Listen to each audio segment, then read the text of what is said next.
Okay, so we're recording pre-show. Welcome everybody, and we have a guest, John.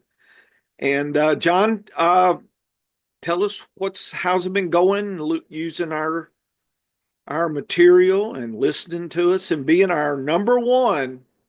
We don't have a trophy for you, but a number one fanboy, which I never thought a 64-year-old professor would have. Most of the students like, you suck, professor, but I never had a lot of fanboy girls, so it's nice to have a fan out there. There's not many of them, Dennis, so we gotta, this is like rare as hen's teeth here to have a fan for our stuff. So We John, got why to don't you take good just, got to yeah, take good care of John, yeah, we do got Yeah. to take good care of. That's damn sure. John, if you get your Zoom, you need to get you an AI link picture. Dennis and I have icon pictures using AI. Oh, Got to have that. So before we let you give us your journey, John, that Dennis and I would love to have somebody that had some time to do some research off season. So if there's some questions that you were curious, uh, you are welcome to find a question, and we'll be glad to give you our advice on that. Testing your hypothesis, and investigate if you want to do that. I mean, that's kind of mhm. the last step is you actually become. Snatch the pebble from our hand, and you become a researcher as well. And you could do that if you wanted to. I mean, that's no pressure. You could consume, or you could be a creator here. I don't know if you ever thought about being a creator, but this may be, you may become world famous in about 20 years. Who knows?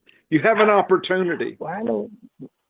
Yeah, I don't know about being famous, but I've heard you mention on the podcast how if you had more help, etc. And Yeah. I might have some free time, like beginning in February, if I'm pretty Yeah. handy with Excel. I don't know if I'm Nice. as advanced as yourself, Well, but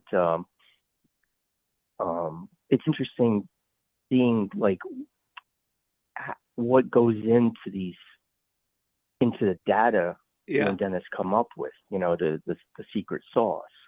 Yeah. Um, I like the because secrets. to me, I found it helpful this year. I mean, I'm way more competitive than I've been just playing fantasy football by myself in prior years. That's good. That's for sure. Yeah, So, like what uh, yeah. platform are you playing on? I did the RotoWire online championship. Oh, yeah. It's it's a 12-person league, but it's also thousands of people for an overall prize of, I think, Oh, $250,000. So goodness.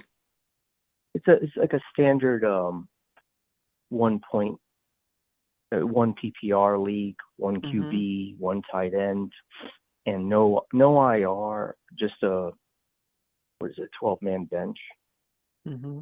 And I think I remember mentioning to you and Dennis, I've just reviewed your podcast a couple times, all the ones you did during the summer Mm-hmm. and before, and looked over all your data religiously, and that's how I chose to prepare this year, and got all the other junk out of my head that was, that hadn't have worked for me in prior years. And Hmm. so my goal going into it was just, you know, taking the value where it was. I wasn't shy after seeing your data. I wasn't shy about drafting Joe Mixon and Derrick Oh, Henry, no. and those were my two running backs. Oh, Yeah, those were my Jordan nice. Love was my QB. Yep. Justin Jefferson was my first round pick. Nice. Um, Chris Godwin, and Yeah, that was Debo Samuel. yeah, Godwin was such a value for us and was just tearing it up. And you can't Yeah, predict yeah, injuries, and it hurt Dennis and I. A lot of my teams, and it was sad. So Mhm. what can you do other than, use the waiver wire and hopefully you drafted with some depth here. But Godwin was a great, great pick, and I'm proud that we hit on that one, I think. I would consider that a hit, Dennis. Would Oh you? yeah. Oh yeah. Yeah, definitely a hit.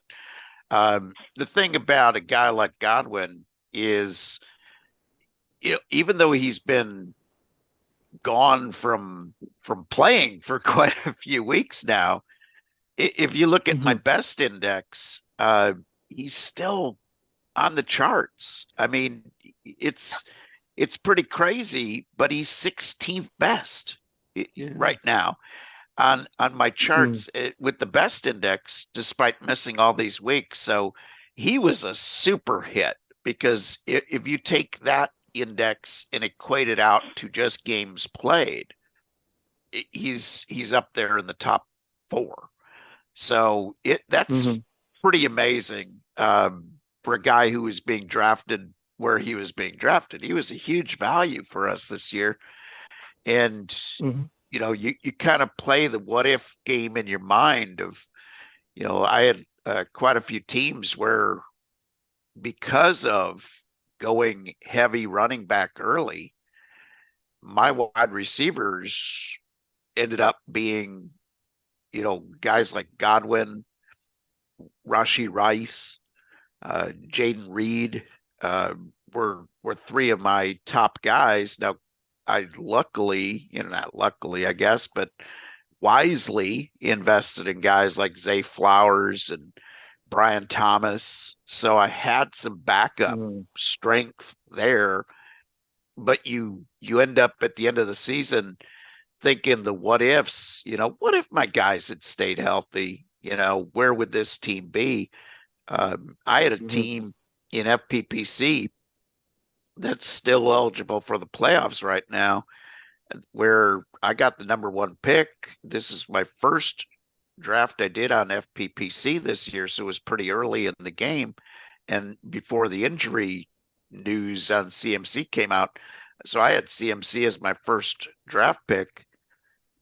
I grabbed Rice and Godwin as two of my main wide receivers. How about losing three guys along the way and Yeah. still be Yeah. eligible for making the playoffs? It just shows you that if you've got good roster management and you've got good player evaluation, you can withstand more, um, Mhm. in the way of grief when it comes to injuries. Great. The worse you are at player evaluation, the worse you are at roster management and development, and just the concepts of how many of whatever do I need, the more you are open to disaster from injuries.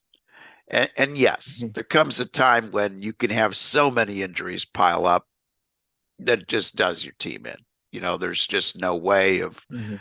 of surviving. Those are the tough luck parts of fantasy football, and why the professor and I always encourage that if you're playing X amount of dollars, let's say you're risking $250 a year on fantasy football, don't don't play 201 $50 league. Play 25 $10 leagues. Spread your risk out, and you will make more money if you're Mhm. good at this game. It's no different than having a strategy versus, if you're just going to play one $250 league, it's like going into the casino and putting that 250 on red or black. You will either double your money or you will lose. There's no middle ground. And in fantasy football, it's the same thing. If you play one league for that 250, you've got a lesser chance because of injury of winning than if you play $2,500 or 25 $10 leagues. And that's the key. But we're glad to hear that our advice helped. Um, because some of the stuff that we discuss on the podcast is being beta tested live. And so it's not always, if we talk about it, we talk about putting it into play on our teams, we feel pretty strong about it. Like our using our 6 different metrics all added together, we felt pretty good about that. Even though it was a beta test, the science behind it, the theory behind it, because each of the individual metrics had tested well, the idea of putting all 6 together was not crazy. Okay. It wasn't one of those, what if, you're not taking 6 chemicals in the lab and mixing them together, not knowing what the outcome is going to be. We weren't really sure whether the outcome would be better than using any one of the 6 alone for this given year, but it was an interesting test. And I think what it proved to us is that it eliminated the risky players early. And again, it comes back to theory of play.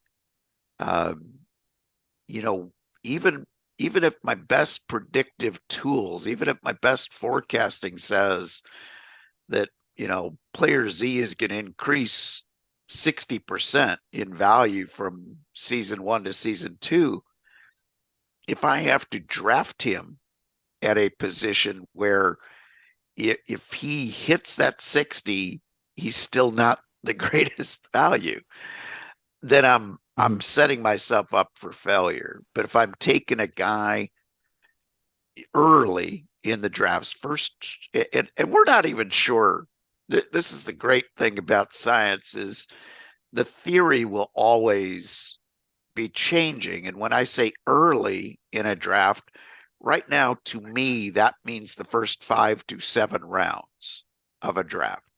I want to be fairly safe. As you go farther in the draft, though, each round you accept more risk because you want more upside. But, where is that sweet spot? Is it round 3, that I start getting a little more gutsy, or is it round 5? Is it round 7? Is it round 8? That's something that is, I don't think, something, Professor, that we have actually been able to prove yet, of where that sweet spot is. But that theory of starting safe and accepting more risk as you go on is, I think, a theory that is going to prove out to be quite valuable this year. So I got to tell you, I mean, Mixon and Henry were just steals where they were going. Yes. Did you grab Henry too in this team? Oh, I got both. Yeah, both. I got Jefferson in the first round, Henry in the second, and Mixon, I think it was. Mixon was a 5th, Godwin the 4th, and it was just wow. It was amazing. That's gravy. Yeah, I mean, going into the season, my mindset was to lean on Dennis's data for running back and QB, because I think you had tested that it was I have tested better than average. Yes, is better right, than the public. Yes, better than the public. But for everything else, I utilized your comm and my own intuition for the other positions. Perfect. And then in season, your the power rankings and the EFF. Yeah. That's what I utilized to make pickups. Like, for instance, when I kept seeing Minnesota the top of your rankings early, I'm saying there's got to be something to this, because even though I'm not seeing it. So I grabbed, you're going to laugh, I grabbed the kicker. I grabbed Darnold when he became available to back up Love. I even grabbed the defense because I grabbed whatever I could. And when I needed a fill-in for Godwin, I tried out Naylor, the receiver. So he had some early success. Kicker, Yes, and Addison was out. And Addison was out, and then I grabbed the Detroit kicker when the Minnesota kicker got hurt. And points-wise, just didn't miss a beat, kept getting double-digit points. So whatever your whatever's going in, whatever inputs you're using, it's seeing something, right? The data is telling us something, even if I don't, something I would have never seen with my own eyes. That's the great thing about it. That's exactly what I want to do, and that's what I try to do. Is we're tricked as humans sometimes, coming from the racetrack. John, I'll sit there and you'll see a damn horse and its coat is Mm-hmm. slick and I mean, it's like, what is it? Charlie Whittingham said, the look of eagles, way back. That's an old wise trainer, the old bald eagle, they called him, but he said he had the look of eagles and just, Mm-hmm. the horses winking and, but you can be tricked. It can run dead last, so sometimes those old broken nags in the cheap races all of a sudden will, for whatever reason, will come in at a long shot. And so you got to find something that sees beyond the surface. And John, I think part of it is just the Twitter and the radio Sirius XM. The good news is they're gonna let you do the obvious. Here's the injuries. Here's you. So I use it for the obvious, and I assume Mm-hmm. that they're either not going to tell you or they don't know the depth plays, the meat of it, and I guess that's behind their paywalls or not. I don't know, but the landscape that I try using the power rankings, the efficiency, trying to just track a hint, especially are things changing? What is the depth of this team in a way that I'm not sure? Uh, I'm trying to get a snapshot of not by players because we're so tricked by what they did last week. Like this week, Mm-hmm. Jalen Reed and didn't do well at all. So next week your tendency, well, I better not use him, and it's a different game. It's a different, Mm-hmm. daps, a different scenario, and you could cost yourself. So it's tough. That's the hardest thing I found is what you just pulled out there was trying to go beyond what's obvious, and it's scary sometimes. And I think Dennis and I, when we went to the draft out, we had all our metrics, and I think I felt like I was insulated from everybody else's hooting and hollering and rolling Yep. eyes and Yep. screaming and carrying. I just like, look, we're laser focused on what we need to do. We are beyond the fray. We're in the eye of the hurricane. Everything else is spinning around us, but we are rock steady. And some drafts, that you, I've come out feeling like, man, I did the best I could do. Some other Yep. ones, it's like, Mm-hmm. you kind of almost get a gut feeling about things because I think I don't know, your subconscious, something is clicking. Things are working or not. And I felt like our draft Mm-hmm. out when Dennis and we took Kelsey, Henry. See, we got Godwin, uh, Mixon, Mm-hmm. Mixon right there, and James who was Conner, James James Conner. Conner. Yeah, so Oh wow. yeah, so Mm-hmm. we really nail. And then at the end, we were picking up all these chaotic running back Chase things. Brown. Yes, That that one was one. hit.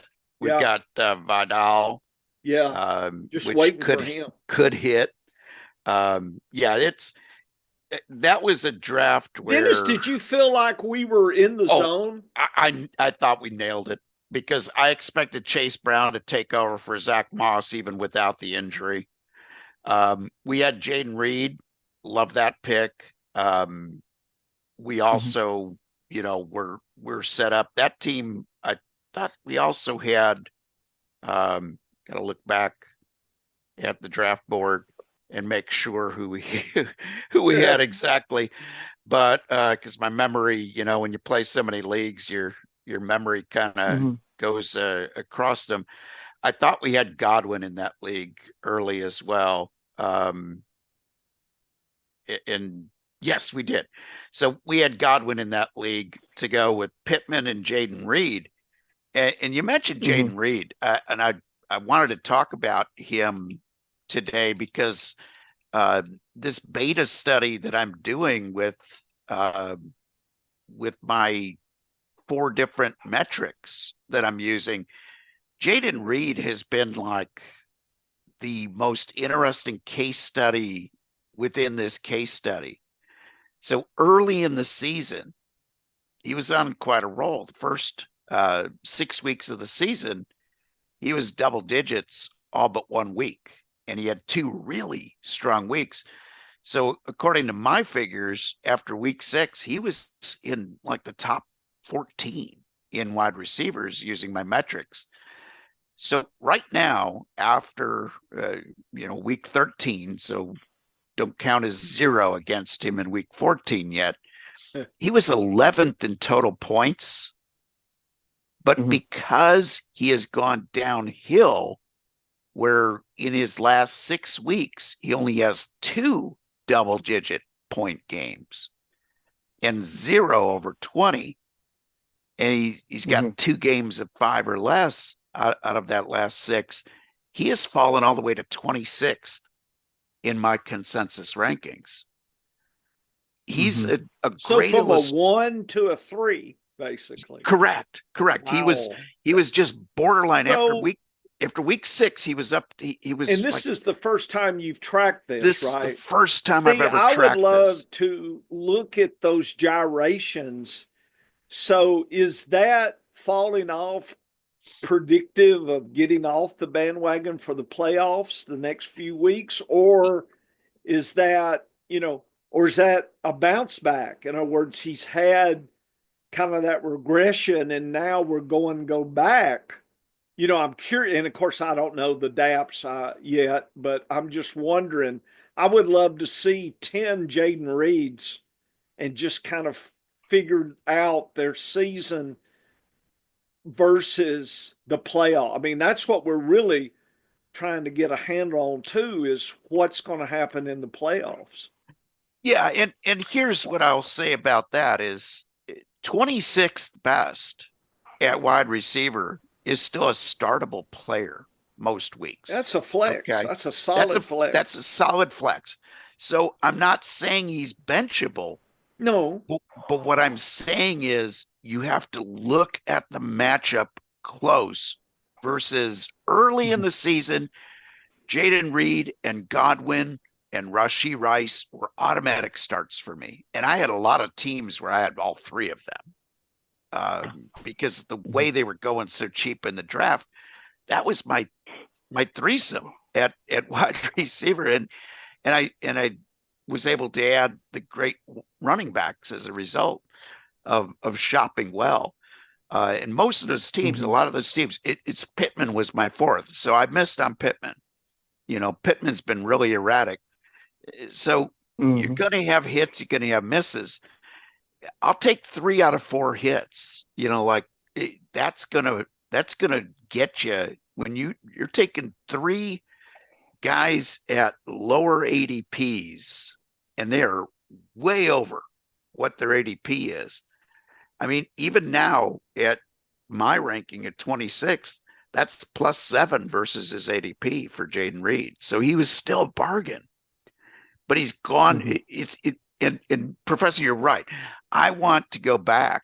Yeah, wouldn't that be nice? And build this database for previous years. And it's a little tedious to do, but it can be done. And what I would probably do is look at the beginning of the season, week 6, week 12, and then the end of the season to get an idea rather than try to build it week to week, which would take quite a bit of work.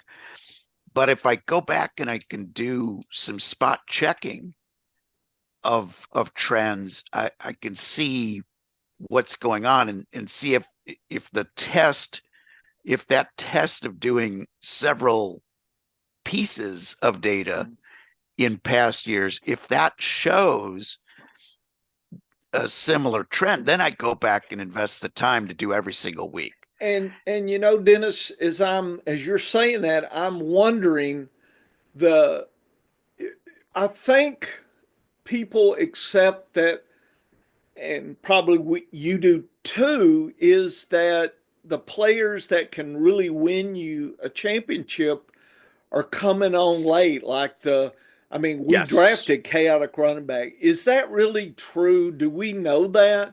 Or do we have somebody like Reed who, streaked early, kind of down, and then came back and in the long run helped you?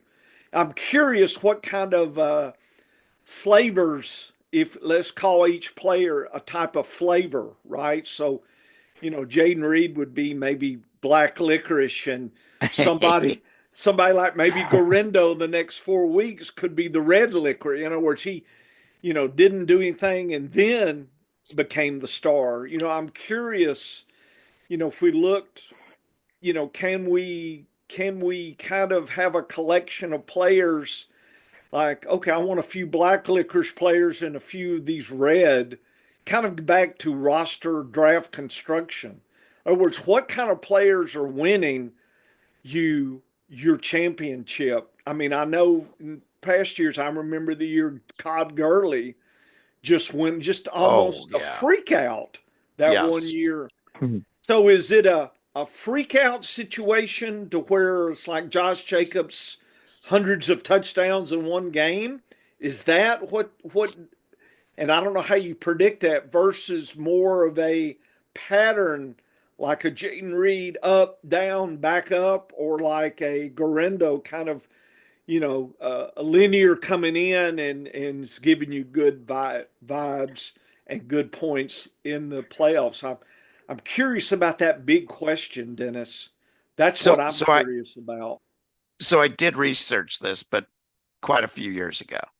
Okay. Okay. And I looked at the surprise players is Yeah. what I called them. Okay. Okay. The guys that were, you know, I, the way I looked at it, and I looked at mostly just running backs and wide receivers. Okay. I didn't try to factor in tight ends or quarterbacks. I think that's a whole different beast. So I just looked at running backs and wide receivers, and I looked at guys who were outside the top 30 in ADP. And when did they hit?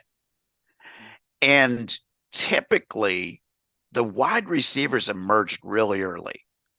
So, in other words, guys like Puka Nakua last year, okay, guys like Nico Collins last year, because he was outside. He was one of the value guys in ADP last year. They tell you in the first 3 weeks, like you have these wide receivers tended to show you in the first 3 weeks that you were wrong about them versus the running backs that really emerged. Most of the running backs that emerged because of injuries. They emerged later on. And that's what really started getting me going on this whole concept of better than zero, which I was using without giving it a name for many years. And I like what you have added as the phrase that goes along with it, the chaos running back theory. It's the professor nailed it with chaos, because chaos is something you can't predict, but is going to happen. And there's events in weather that are like that, where, I could tell you in the summertime with a particular weather pattern, I can draw a pretty wide area and be right of where the tornadoes are going to happen. But if I were to pick one or two or three or even a handful of counties within that area, and I said, this is where the tornadoes are going to be most likely today, my skill score would suck. But if I draw a big box based on the data, it's going to be hundreds of miles versus counties. And it'll be hundreds of miles north to south, and it'll be maybe 75 miles wide east to west. But I know that's where the tornadoes are going to be. I just can't be any more exact. And in fantasy football, it's like that too. I know who the best running backs will be if there's injuries. We know who the next man up is likely to be on a lot of teams. And on many teams, we're not sure, but we know the top two guys that could emerge. And that's what that theory is all about. And we see it every year, that we see 3 or 4 guys emerge after the first half of the season because they got opportunity just because of injuries. This year, Chase Brown is kind of a middle ground guy because he was battling for that top spot before Moss got injured, and it was winning the job. So that was sort of one of those that doesn't quite fit the mix of a later or injury-induced situation. But the running backs tend to benefit more from 2 situations. One, the starter just sucked, and then they bring in somebody to give, is this guy going to be any good? That's what happened with Chuba Hubbard last year. Or injuries give an opportunity versus wide receiver. Yeah, we see sometimes a trade of a player opens up an opportunity. Jerry Jeudy has opened up because of a trade. We've saw before that phenomenon, we saw Cedric Tillman become a big thing. All that was because of a guy being traded away, and now you got somebody who's got an opportunity. But more of that happens at running back, at least the last time I studied it. But again, Professor, just like a lot of things, maybe we need to study that again. Yeah, those are questions that I'm thinking about now. Got to have time to figure all this out. But anyway, John, tell us more about maybe your later aspects of your draft. Sure. I mean, my mindset going in was kind of lean and stock up on the RBs, take the values that yours and Dennis's data was showing me with regard to starters like Henry and Mixon. Right. And later was stocking up on these running backs. So I had Garendo. I drafted Garendo, Brooks. Yeah. I circled the Denver backfield. I think that's, Dennis, something you had mentioned in the off season. Why not get 2/3 of a team's backfield? So I drafted Jaleel McLaughlin and Esteem of Denver on Denver. So I circled that backfield, and I drafted Vidal and backed up Mixon with Damian Pierce. I left myself kind of open on receiver. That's where I could have done better. I only had one backup receiver, a W4, and that was Dontavian Wicks. But when the injury struck with Godwin, I wasn't in a good place, and none of the bench RBs I had drafted were really, instigating themselves into the offense yet. So I kind of left myself open there, and that was kind of like, I guess where I think I gotta do better myself next year, get a better bench to withstand some of these injuries. Even when Mixon went down, who did I have? Actually, I had Eckler. He was my flex spot, and he was, getting 10, 12 points. So it wasn't the end of the world. But it still was, less than Mixon was getting for me. So that's where I guess none of the RBs I had found their way into starting role, and I kind of left myself open on wide receiver by only having one, by only drafting one, and then also getting better at waivers, identifying these receivers and managing the funds too. I could have probably done that better, But that said, I still was able to I grabbed Taysom Hill when he was on waivers Oh, perfect. before he started going off. Yeah. Yep. Before, it's like something in my head clicked and said, man, and something about that Saints offensive coordinator, he just felt like he knew what he was doing before he got sidetracked with all the injuries to Olav and Shaheed, and there's something there that was good, seemed like. But got snake bit with Hill a bit. That said, going into week 14, I'm in 5th place, 50 points out of third place, the final playoff spot. And to me, regardless of what happens week 14, it's been a successful year, more competitive than I've ever been just playing fantasy on my own. And going off of like intuition and what folks on Twitter are yelling, this stuff is like what you and Professor are doing is more data driven. So there's more like, I guess, like science behind it, as you say. And I felt more confident, I guess, going in as a result. Yeah, and you got burned because you had good strategy grabbing Pierce to back up Mixon, and both of them went down. So you were without a backup. These things are going to happen. That's the chaos theory happening in the wrong direction to you, because if you make the good strategy play, and I like that Detroit strategy, or the Denver, strategy play, because you didn't draft the most expensive one of the three. So you had the two cheaper options at running back.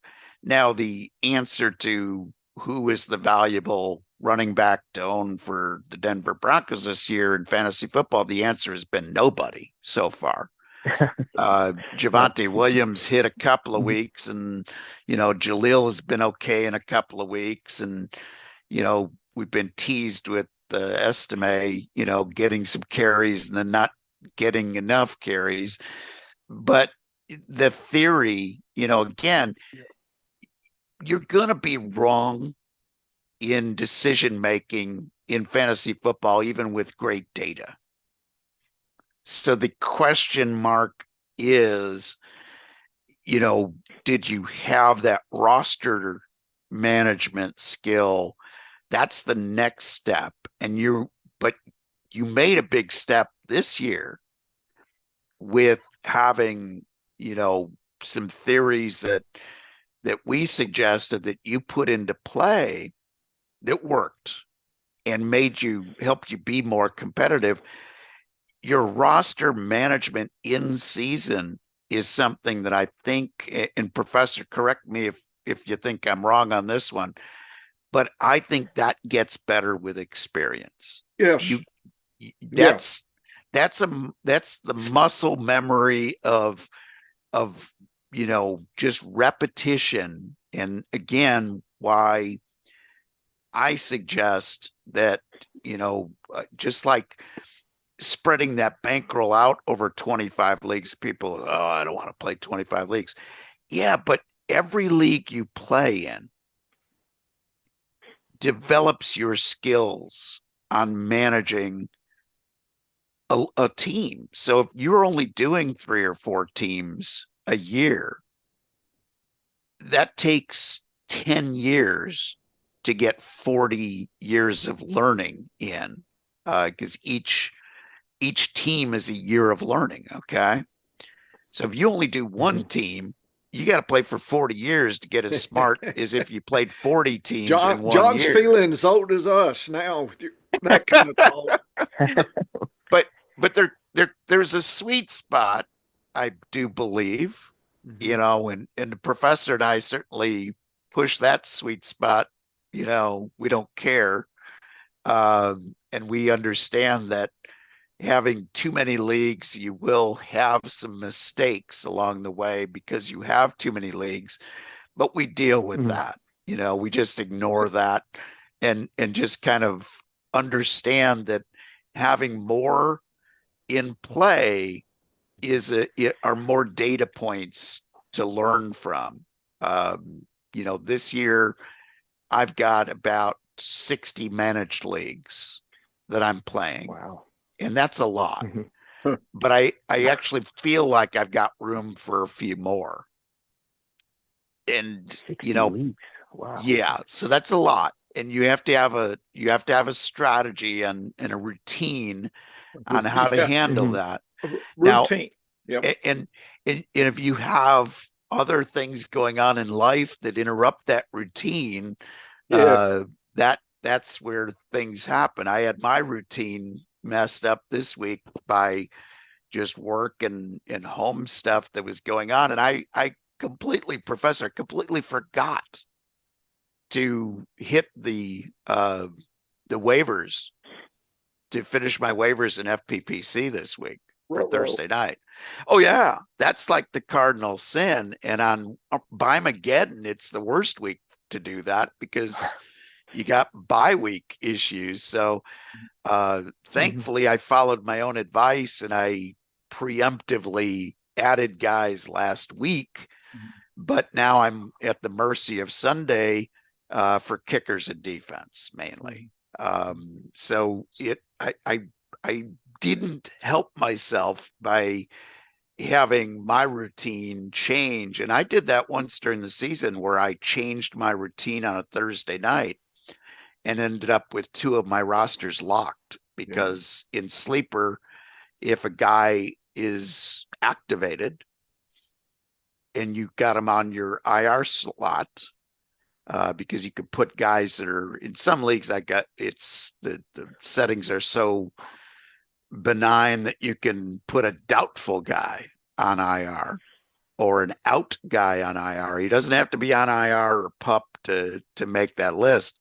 So if you put a guy who is out on your IR and then the next week you don't activate him, your roster is locked.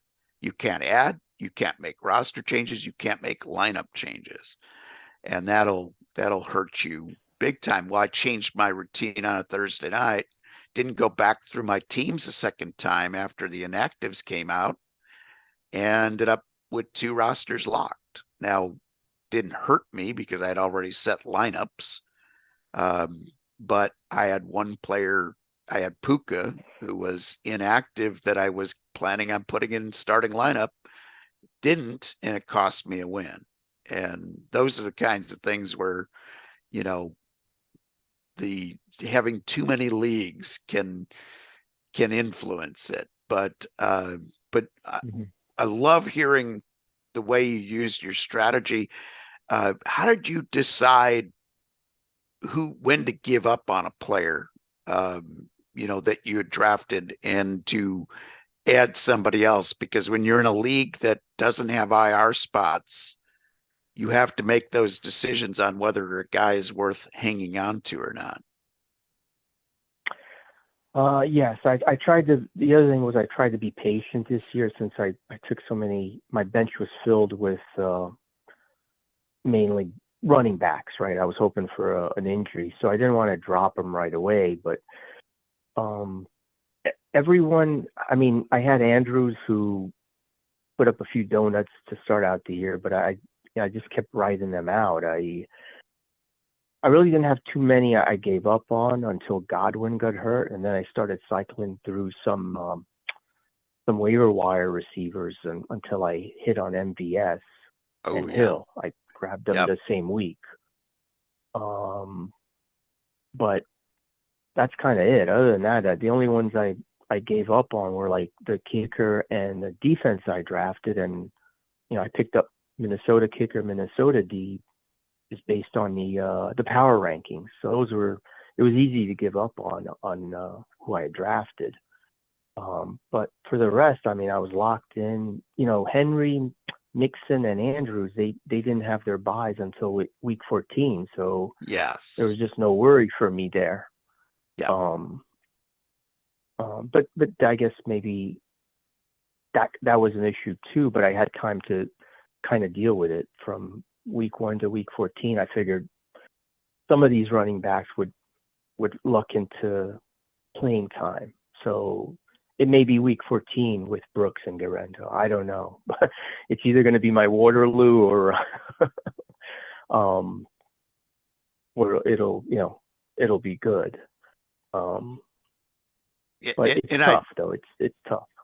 yeah, and I do like that strategy of hanging on to those young guys. And I will cycle through the older running backs that are, like the bench guys. So, in other words, in a situation like yours, I would have been more likely to let Pierce go or let McLaughlin go if I was going to cut a running back versus a Garendo or somebody like that. So, or an Estime, and it wouldn't end up being the right decision always, but that's kind of been my strategy that I have employed this year, as you heard me talk about on our dynasty team. I'm used to having taxi squad spots for my running backs.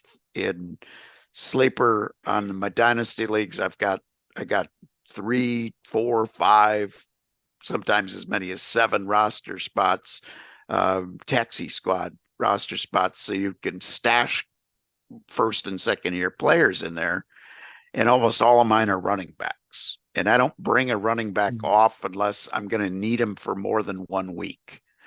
So I don't usually sacrifice. Well, we don't have that luxury in FPPC. I drafted guys like Garendo and Tracy for our dynasty team, and I cut them when we needed spots for injury because we don't have a lot of IR spots either. And a lot of our guys didn't go on IR, like Cooper Kupp. They kept him off of IR, even though he was out for 5 weeks.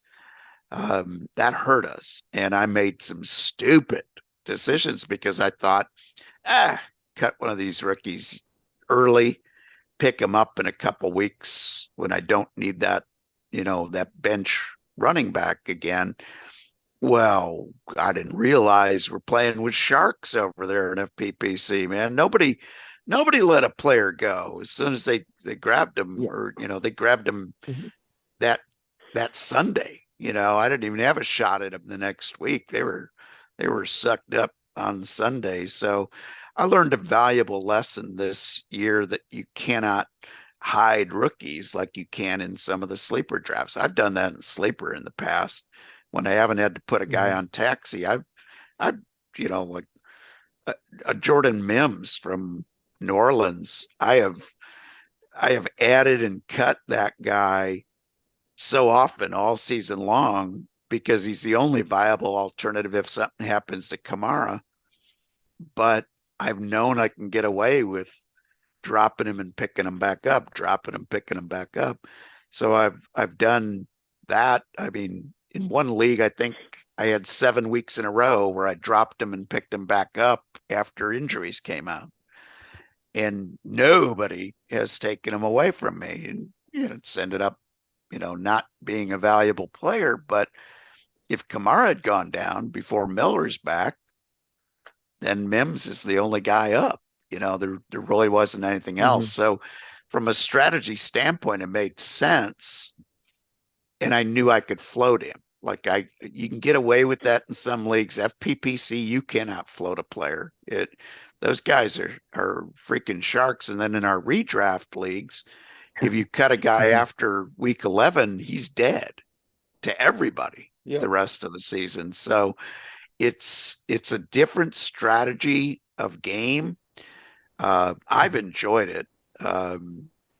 Professor's been a big player over there for a number of years, and I have really come to enjoy, that competitive level. It might be a little harder to win money over there than against some of these dynasty leagues in Twitter, that I get added to from Twitter. I'll get invites for leagues because I'm so mouthy. And it's been sort of easy money the first few years. The leagues don't tend to stick around long. So I draft with a Mhm. very much a redraft mindset and win money the first couple of years. Then if the league's still going by year 4 or 5, I got to figure out how to rebuild it because all my guys get old.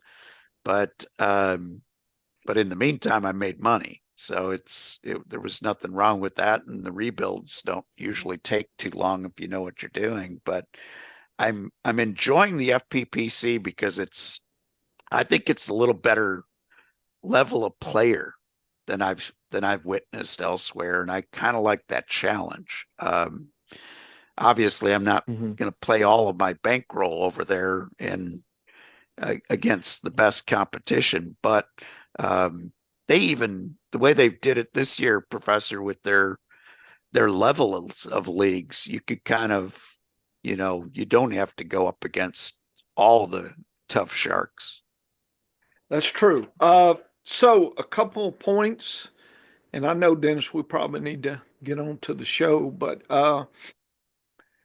so John, it sounds like after Godwin went down, you got into a sticky wicket. There were players, Keenan Allen, Thielen, some of those kind of wide receivers that I assumed were going to be deep flex plays at best. Keenan Allen surprised me being better than I thought. So just to let you know, and also Hawkinson, I stashed him. Mhm. So actually, I've been lucky in a tight end premium league. A lot of times you can, using the DApps, pick up for a week or two or three some tight ends that will fit in the flex that will get you over some injuries like a Godwin and whatnot. So there's a couple of strategies, but in a tight end premium, you get the advantage that some really good tight ends that have a good week, you can get that 13 to 16 level point, maybe more. And in some Mhm. leagues, I played three tight ends, two in flex and one in the slot. Like I had Jonnu Smith, Ertz, and like Kelsey or Kittle or somebody. And I've had several weeks where that's pulled me out to where I've only had two viable wide receivers due to injuries and buys. And having in a tight end premium, you actually have a little bit more opportunity because there's some tight ends. If you're good at spotting the right position and time, you can pick up a viable uh, tight end. So I guess I don't know your roto world. I don't know if it's tight end premium, but I think if hey, well, beat me a dog. Uh, come here. Here, let me get him a pretzel that'll shut him down. Here's a pretzel. Uh, so that might be something to consider for next year. Obviously, if you're only doing one league, I would suggest more. I know it sounds scary, but I think you get a lot more learning. So I guess I just brought up three things. I would urge considering a tight end premium that actually gives you more flexibility. Believe it or not, it sounds harder, but it really isn't. Uh, at least with my data and how I play, multiple leagues, and then these kind of steady wide receivers. Maybe they're like a Thielen or like I say an MVS or the hyphen kid. I've picked up the last few weeks at Akina. He's been good for me. Oh So yeah. yeah, Mhm. I've picked some of those guys up this week, letting you know because uh, CeeDee Lamb is questionable for Monday. I've Oh, actually went and Mhm. picked up Brandon Cooks in those leagues in case I need to flip him in. I don't want to play Cooks, but Mhm. if Lamb's not there, then I think it's a viable play for a flex. So in the few Mhm. leagues I had Lamb, I've already, assuming if he's out, I could flip in Cooks. And so Cooks is one of these kind of handcuff situations. Daler's one, Lovis in Cincinnati's another one. So I think part of what I do and carry in my head through the season is kind of having these players in categories and, kind of keep them, besides the chaos RB concept, there's also Hmm. the play them if you need them tight ends and the handcuff wide receiver concept. So I'm trying to juggle all that at the same time, and that's John. I've been playing a lot of years, but Hmm. that's how I do some later drafting is kind of think about things like that. And but I think tight end premium helps you actually gives you more flexibility. At least it has for me. And again, bottom line, what does your diary say? What works for you? And what could work for you? So you're just starting out, but those are some suggestions. I threw a lot at you. I can't help Hmm. it. My mind spins around and it's just got to come out or I forget it. And I tell Dennis that. So I'll text him something in the middle of somewhere. I got to say it. So at least it's out there in the world. So anyway, John, think about some of those concepts. And if you want off season, if you want to think of some of those strategy points, we can, have you come back and we can discuss some of that. We'd love to have somebody that's learning because I didn't think about running out of wide receivers. You described it. And I'm Yeah. thinking, well, Hmm. I've never found myself in that position. And then I kind of started thinking why, and I've just told you the why. So I kind of have other things circling around the earth as it was, all these different satellites and things that if I need to bring them in, I do. So I kind of think about it like that, that I have these Hmm. other buckets out there and I pull players out of those buckets. And I'm not sure I probably should write some type of article, Dennis, on that for FFPC. The advantage of having tied in premium, I think, has really helped me in some leagues this year. So that probably is a thing we need to research a little bit too, is Yeah. having that as a viable option. So I covered a lot of ground there, John, and I'll probably forget I covered it. But anyway, I did want to say it to get it out there. Yeah. And I I discovered that. appreciate it. Yeah, I discovered that too over at FPPC because we have a little deeper roster Yeah. than you do in Hmm. a lot of these other leagues. So unlike other leagues, over Hmm. on other sites where you might only have like 6 bench players or 7, we've got a little deeper bench. We've got, I think, 10 10. in FPPC. So I had a second tight end on every team. Oh, yes. Well, I grabbed guys like Ertz and Kraft as my second tight end. Ooh. So I Hmm. was going big time with playing, and we didn't have the advantage of Taysom Hill as a tight end because he was only quarterback eligible in FPPC this year. But, you know, Professor was all over Kate Otten. Oh, yeah. And So, Ertz. so, Mm. and he was just all over Otten and Hurts. So early in the season, when I had some injury issues at wide receiver and lost guys, as I had Diggs on a lot of teams as well. Um, so as I lost them, I was adding tight ends, Yeah. and I had one. So I picked up Sanders from Carolina. Yes. I had Ertz that I Hmm. was able to add. I had Otten that I was able to add. And, I'd already drafted like Kraft and Goddard. So I ended up Hmm. playing, or on some teams I had Goddard to go with Kittle, stuff like that.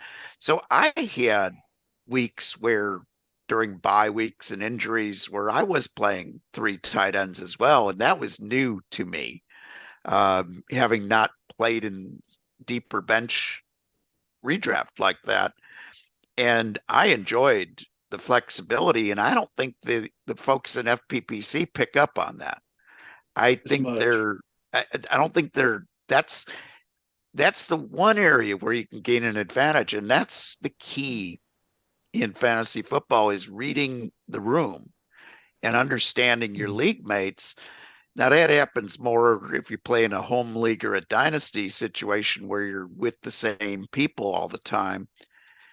But Mhm. there are some trends that I have noticed over different formats or different uh, websites to play fantasy football. And this is one I noticed on FPPC that they do not account for as well as they should.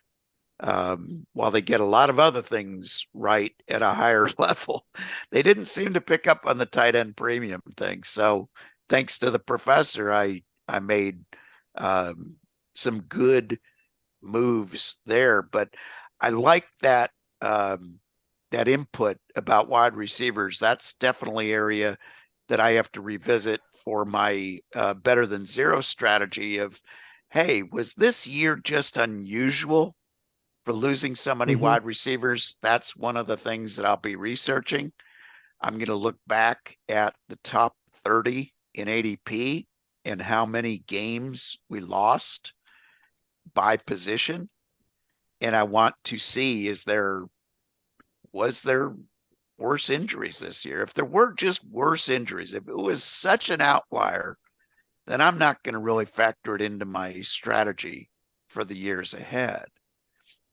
But if this was Mhm. just one of these things that we noticed more this year for whatever reason, and it is happening that yes, this was a higher injury rate, but it's not as unusual. Then we need to definitely look at that. But yeah, it was interesting to me how many of those value guys we lost. It seemed to me like we lost a lot more of them than usual because Diggs was a value guy. I couldn't believe I'm saying that, but Big.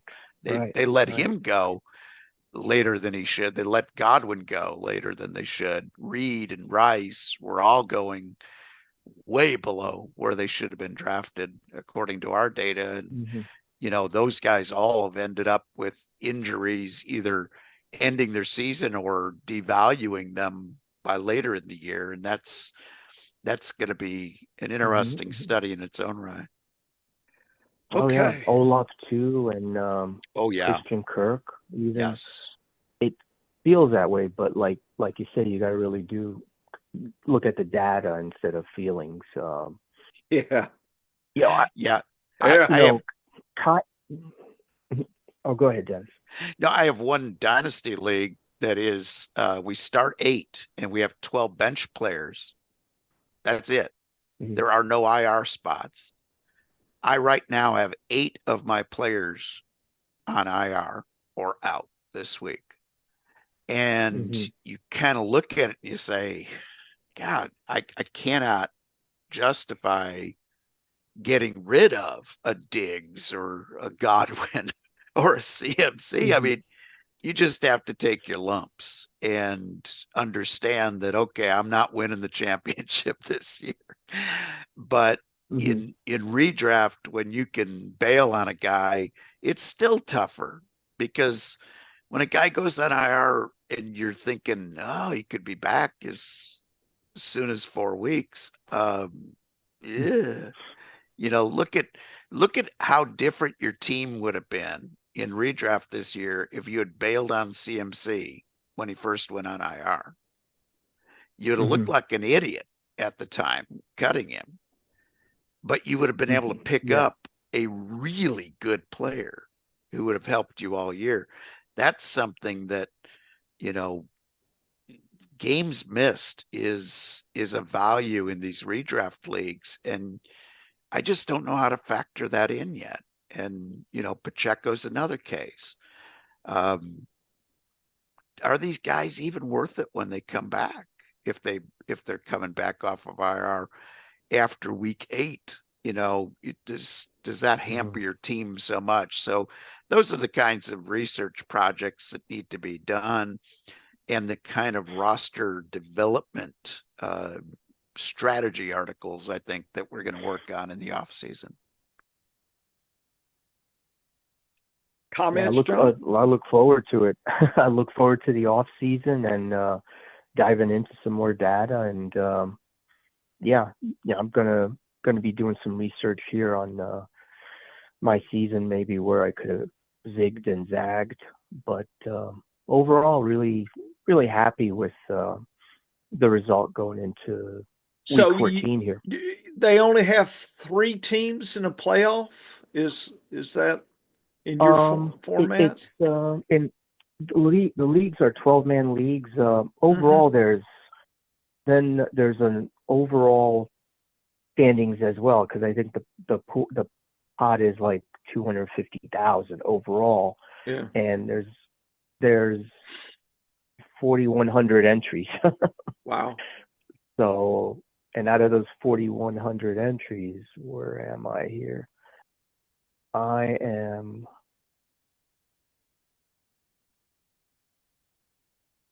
overall, what position am I in? I'm at 1559. So you're above average. 15. Yeah, I guess. Yeah, I'm which, that's not bad for actually. me now. If compared to what I've done in the past, it's great, and I've been competitive right down to week 14 here. Week 13 was week 13 kind of tripped me up. Last week was a bad week. First really overall team points week that was just really sucky. Yeah. Which was unusual. I was worried week 14 was going to be that because of Mixon and Henry and Andrews being out, but it actually was last week that was kind of really sucky. Yeah. So you only play in one league this year, right? Yeah. But I'm going to consider FPPC and the tight end premium league. This is more of it's really NFFC is what it is. It's the RotoWire online championship, but they host it or whatever it's called on. Well, on the playoffs are 6 teams make the playoffs in the satellite leagues that I play in. So you just have to be above average and you're going to get in. So that's helpful. And once you get in, anything can happen. So that's what I'm playing for, is just to, just slide in at 6 or better. And then I think I feel like I've got a shot at collecting. And,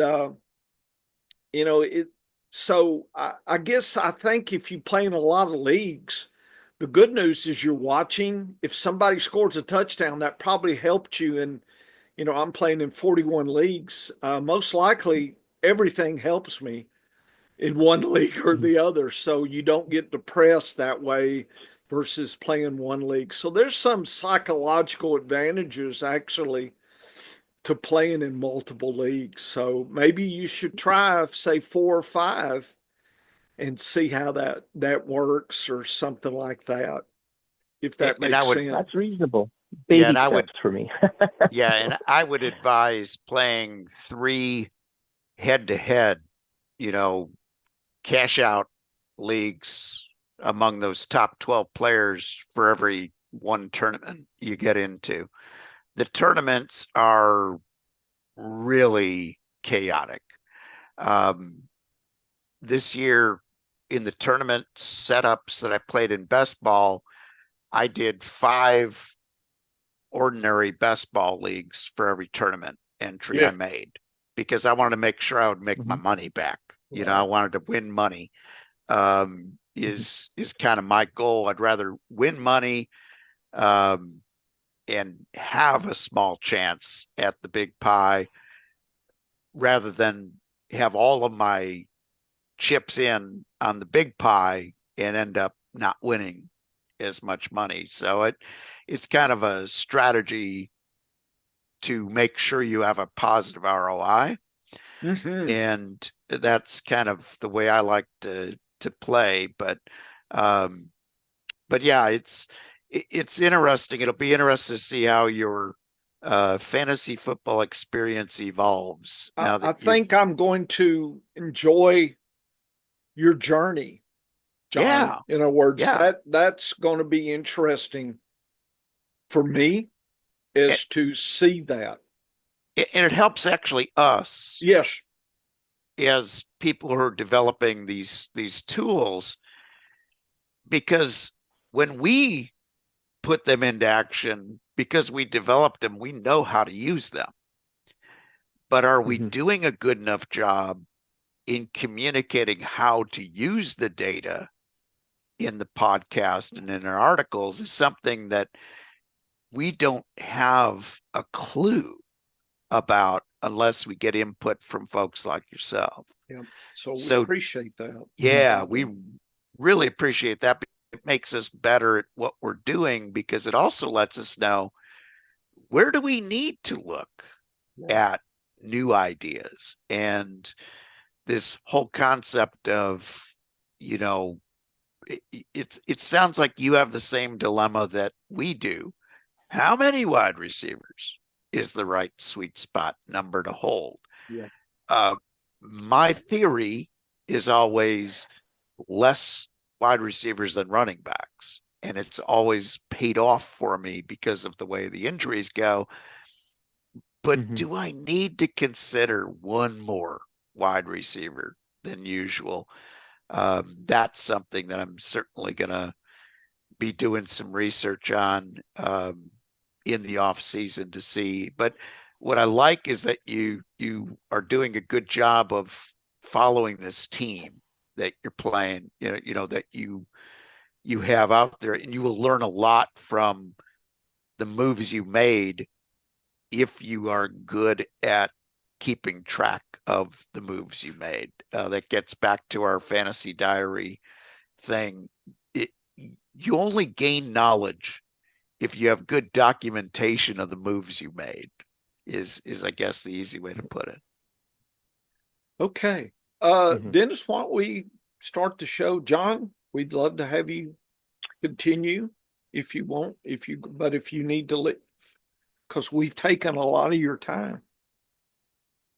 No, So, that's quite all right. This was great. oh, I appreciate you guys talking to me back in August.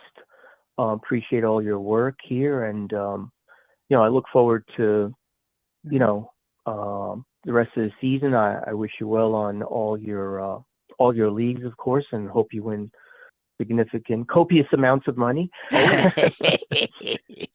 that's true. And I'll hope to be talking to you in the off season as well, or maybe helping out doing some of this research. Yeah.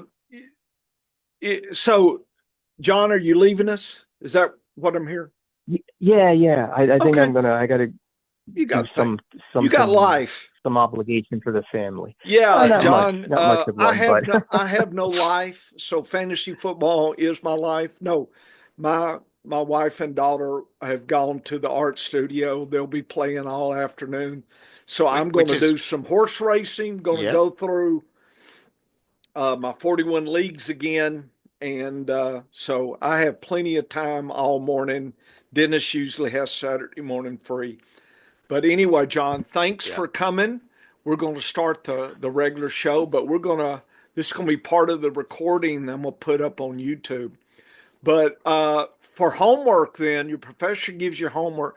Think about 2 or 3 questions that you might want to explore using data, hypothesis, and then when the off season gets, say in February, why don't we have you on again and let's kind of get a game plan for how to test and explore those hypotheses that are things that you came across or thought about. So just start jotting down some things. I mean, I've got too many things to do this off season, but 2 or 3 things that are really something that you wonder about.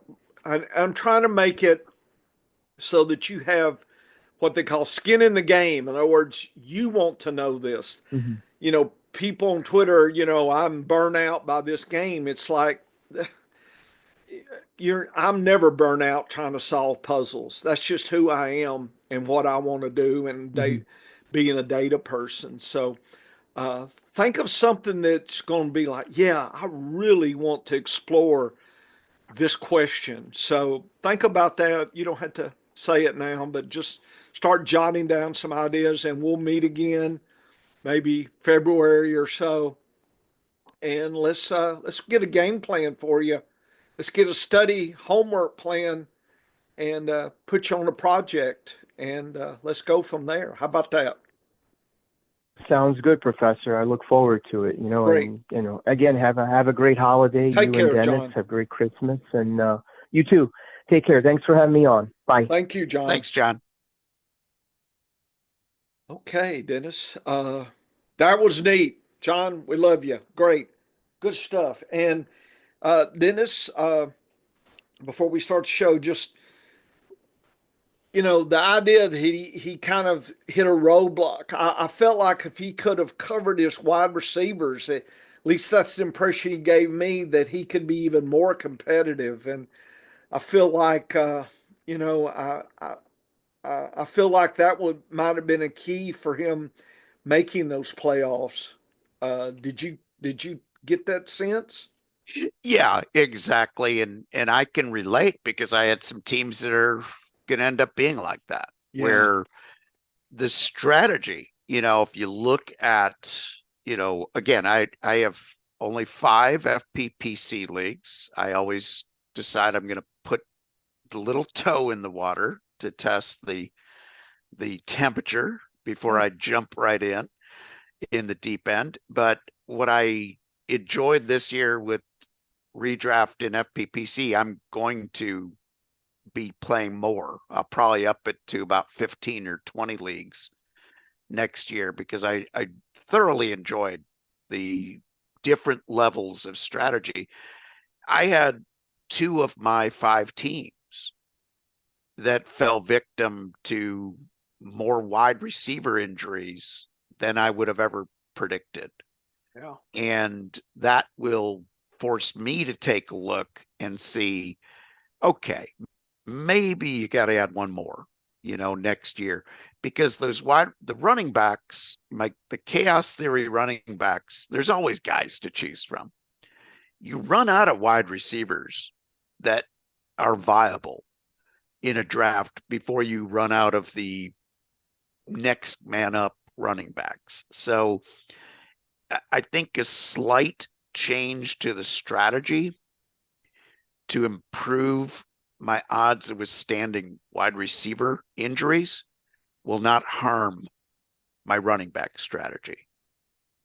And the experimentation with a playing in a tight end premium experience like this with 2 flexes, that's the key. The fact that they start 2 flexes to me in FPPC is what adds that extra little layer of fun and strategy decisions for me. And being able to have that extra tight end to plug in is really a good thing. So yeah, John did great. If you could finish 35th percentile in any big tournament you enter, and early in your fantasy football journey to do that, that means you beat about 65% to 70% of the people who've been probably playing fantasy football 5 or 10 years longer than you. Yeah. That's pretty darn impressive. And, having somebody reach out to us who has put our data to the test, who is more of a quote unquote novice player than we are, it really is important for letting us understand where we are in our development of tools, because you can come up with the greatest hammer in the world, but if only the most talented carpenter can put it to use, that's a very limited group. Yeah. if you develop a tool that even, the most average person can use and benefit from, that's a whole different story. And we've got a guy in John who really is a smart guy who understands football. If you're smart and you understand football, it's easy to take that next leap into applying some principles. And also, I think he understands that doing some research on his own will actually improve his knowledge as well, because even the simplest of research projects, Yes. which that's why I started charting weekly performances, it was a research project. I didn't realize how much of an advantage that would give me in playing fantasy football. When I go through that data on Mondays and add all the Sunday games and see the relationships and put a spreadsheet together that lets me compare, when this guy is out of the lineup, what does it do to other people in the lineup? Those kinds of relationships you don't always see when you look at the big picture of data. You have to drill down sometimes. And you have to organize that data in ways that helps you better see the picture. And it's just like in meteorology. I print out a map for the surface and it shows me what's going on. But until I put lines on that map, it doesn't make any sense to me. Gotcha. And the data in fantasy football is the same way. Until you figure out the ways to break it down, it doesn't make any sense. But always great visiting with John. He's a very interesting guy. He always is interacting with both of us throughout the year, and it's the kind of thing that we encourage. So please, if you have questions when you stumble across our content, feel free to ask. We'd love to get you involved in a future show, pre or post, or during the regular podcast, to sort of pick your brain a little bit, but also learn from your experience, because it does help us as well. Okay, let's start the show.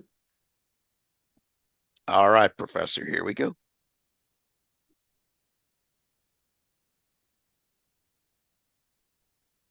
How you doing, everybody? This is Dennis Michelson. Welcome to the Science of Fantasy Football. Why the Science of Fantasy Football?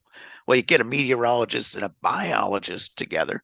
They're going to use the scientific method, and that is going to make you a smarter fantasy football player. How can I give any guarantees in something as chaotic as fantasy football, where a guy like Jaden Reed can go and have 19 points last week and 0 points this week?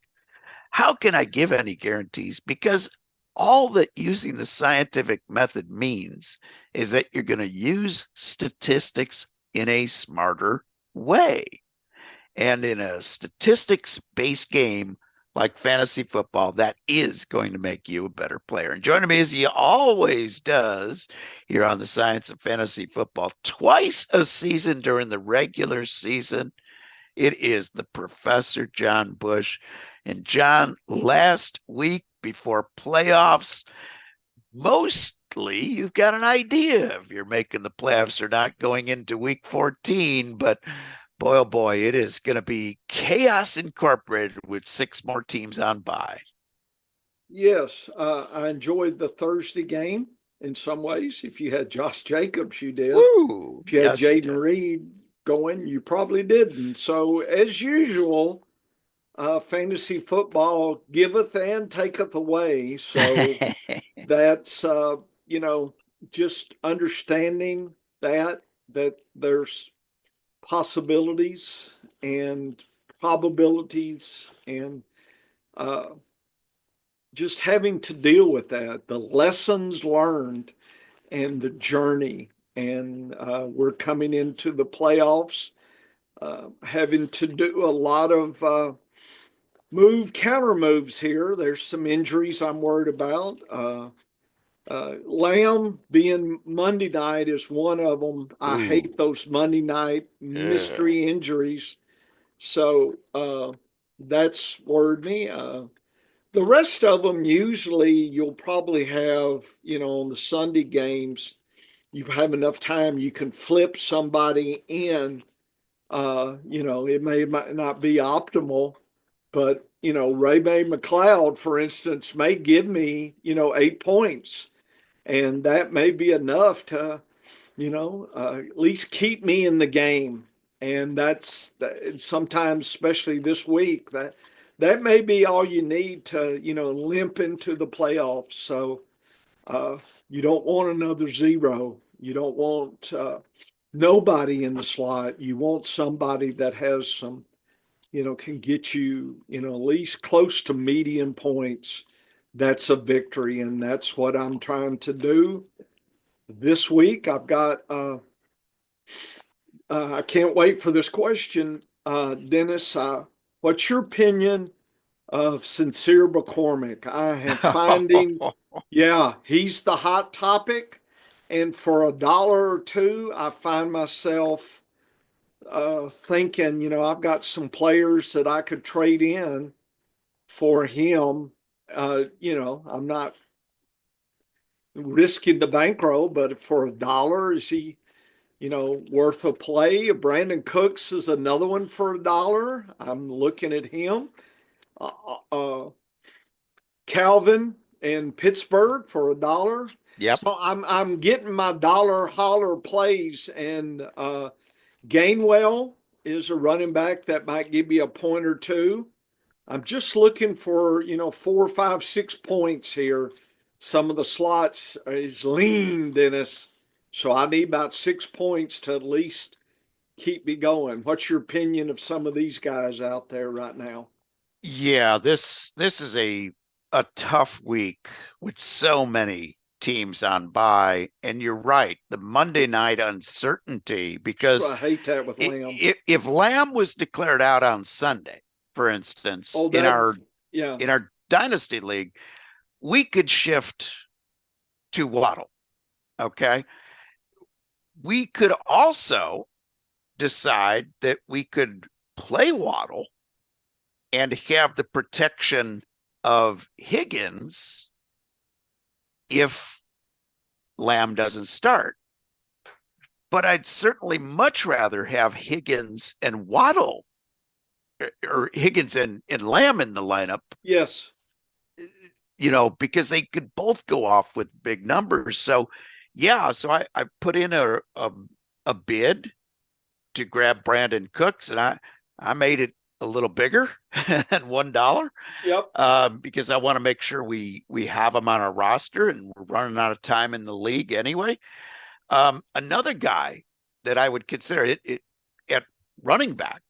You mentioned Sincere McCormick, and I like Sincere McCormick, but this is one of those huge risk plays because we don't know if Alexander Madison will be missing the game or not. Yep. If Madison plays, I think McCormick just gets the secondary role. If Madison is out, then think we see almost a 60-40 split, with McCormick getting the 60 and Abdullah getting the 40. So we're talking maybe 3, 4 points versus 8, 10, 12. And maybe more if he finds the end zone. Yeah. See, but just kind of the range, the expected range is depending on whether Madison is in or out. That's interesting. Yeah. So here's a situation where I think you got a very dynamic player in McCormick. If you look at his college numbers, and granted, he didn't play, Power 5 college, but hey, we're pretty excited about this kid from Boise State coming into the league next year. And he didn't play against tough defenses either. And McCormick didn't put up Giante type numbers last year in college, but he put up really solid numbers. I mean, this is a guy who has some ability. And it's another one of these undrafted free agents that's going to slide in under the radar because he didn't play at a big college. Right. He didn't have the super big combine performance to catch everybody's attention, and he just slid in. It's no different than Pacheco going late, 7th round Right. when he came out. That's not much different than a UDFA. But McCormick's got some ability, and there's nothing to lose for the coach. He's not going to the playoffs. Yeah. If he puts McCormick out there and gives him 20 carries, and the guy absolutely stinks and fumbles the ball 3 times, then he knows he doesn't have a solution for next year at running back. Right. But it doesn't hurt him for this year. No. If Madison's healthy, my biggest fear is a 3-back split. Right. If Madison is scratched, then I see McCormick in there. I got another running back that you should add. Okay.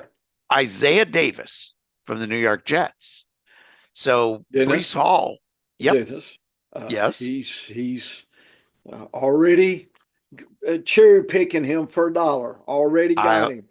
I'm glad to hear that. I'm glad to hear that because he's the next man up. Yes. And he might actually be closer. Here's the weird part.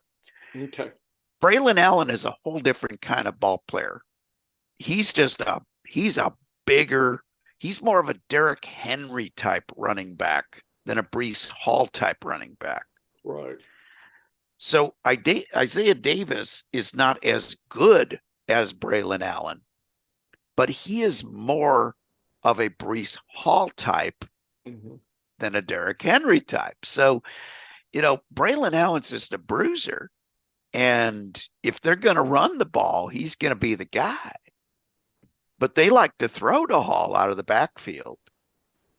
Braylon Allen can probably catch the ball, but it's like a Ken Walker thing. Yeah. We haven't seen him do it a lot. So will he be able to develop that skill? Probably not in 1 week.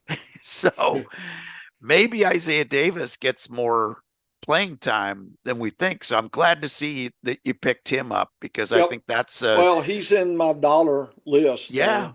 Yeah. What about Pat Taylor? Probably not a bad guy to grab for this week. That other Israel Abakandati. Hey, folks, I can't pronounce my own name, so I can't get a name with that many characters to it. But that guy might be the better choice for the rest of the season. I just don't know how much he'll know that offense in 1 week. Yeah. So Pat Taylor's been there. He's gotten some play the last time. There was desperation. Garendo's obviously going to be the guy, but what if he goes down with a leg injury early? Taylor's the guy. He's the next step and probably will still get maybe 5 touches during the game, worst case. So, yeah, anybody at this point in week 14 with 6 teams on bye and so many good running backs on bye, that's the key. Right. It's not just that there's 6 teams. It's that you're missing Jonathan Taylor. You're missing Brian Robinson. You're missing Ramondre Stevenson. You're missing Derek Henry. And you're missing Joe Mixon. And you're missing the Broncos running backs that gives you 2 choices at points. So that's a lot of guys missing for 1 week that would have been the obvious plays. Thank goodness for Connor and Kamara for me. Oh, my goodness. You're not kidding. I drafted a lot of them, so they're helping me squeak through in a lot of leagues. Yeah, and Chase Brown is a guy that I've been riding in all my leagues all year. And Bucky Irving. Bucky too, Those are 2 guys that were value plays that I picked up as my 4th, 5th, 6th running backs. Right. And now they're going to be 1 and 2 this week. on a lot of my teams. So, Right. yeah, it's a weird week. You've got to always be looking, but I love that strategy of grabbing Brandon Cooks because he Oh is yeah. healthy. He's healthy and he's a good ball player. And But I it's not think like he can get you 10, he can get you Dennis. That he can get you 15 or I, 18 I if understand Lamb's he gone. could, but I'm just in my head Yeah. thinking I need 10. Yeah. So And I'll anything else is gravy. So I'm thinking 10. And but where Lamb, given the quarterback, given the whole situation, it's just my confidence on whether Lamb will sit himself. I mean, Jerry Jones not going to be mad if Lamb sits out at this point. no, no. So he's doesn't have it's just Lamb is such a competitor. He wants to go out there anyway, and I just want to be prepared. Oh, Well, I and think, somebody else before I forget, yeah. Alan Lazard is coming off IR for $1, folks. Ugh, If you got yeah. nothing else, Rogers has a connection, and you could get 0, you could get 13, and if you need something in this bye week in a flex, he might get you, but he might get you 0. But Dennis, I'm looking deep. I'm scratching deep. Yeah, and it's a good week to scratch deep. And it's also, I'm going to give you another wide receiver that I've got a Okay. hunch on, but he Okay. probably won't be available in all of your leagues. Yeah. And in some of the RP or FPPC leagues where a guy who's cut after week 11 isn't available, Yep. he might have been on a roster and got cut recently. I expect a big week from Quentin Johnson from the Chargers Yeah. this I week. haven't seen him. Yeah, he's been doing so poorly Yeah. that I believe that some people gave up on him. The problem in FPPC is they probably gave him up on him after week 12. Yeah. So he wouldn't be available. But in some other leagues, because Lad McConkey might not play this week, Yeah. Quentin Johnson, Joshua Palmer, those are two guys that could emerge and have a really good game because the Chiefs secondary has been giving up a lot of points. The last 5 weeks, they went from, if you look at the first 10 weeks of the season versus the last five. Okay. So if there's an overlap in there, I understand that. Right. But if you look at the stats from the first 10 and then the last five, Right. overlaps by a couple weeks, but they went from being top 5 in all the categories to being outside the top 20 Right. in a lot of categories after they lost some players in that defensive backfield. And they really have not been getting the pressure that they put on the blitz package that they've been using has not been getting there. So that's hurt them as well. Could they turn it around and sack Herbert 8 times this week? Sure, they could. But I don't think they're going to run the ball on that KC defense. That front 7 is still stout. Plus, you don't have a running back that really scares me now, with Dobbins out. So I think this is going to be a game where Herbert's going to probably have to throw the ball 40 times. And we saw the Chargers give up a lot of points last week. So, or not last week, but we've seen the Chargers defense at times give up a lot of points. Hasn't happened very often, but the games that they've had bad games, Herbert has been Superman and had to step up with the big games. His best games have come on the weeks that the Chargers defense gave up more yards. And the running game isn't there. So if they're going to beat the Chiefs, they're going to stay in the game with the Chiefs, it's going to be Herbert. And without McConkey, It's going to either be If Palmer or McConkey Johnson. doesn't play, my Will Disley shares ease into my Ooh. flex. And don't be even if McConkey's in there, don't be scared off by that 0 last week for Disley. That's the aberration. Like, he's had a couple of those bad weeks since since he became a big part of that offense.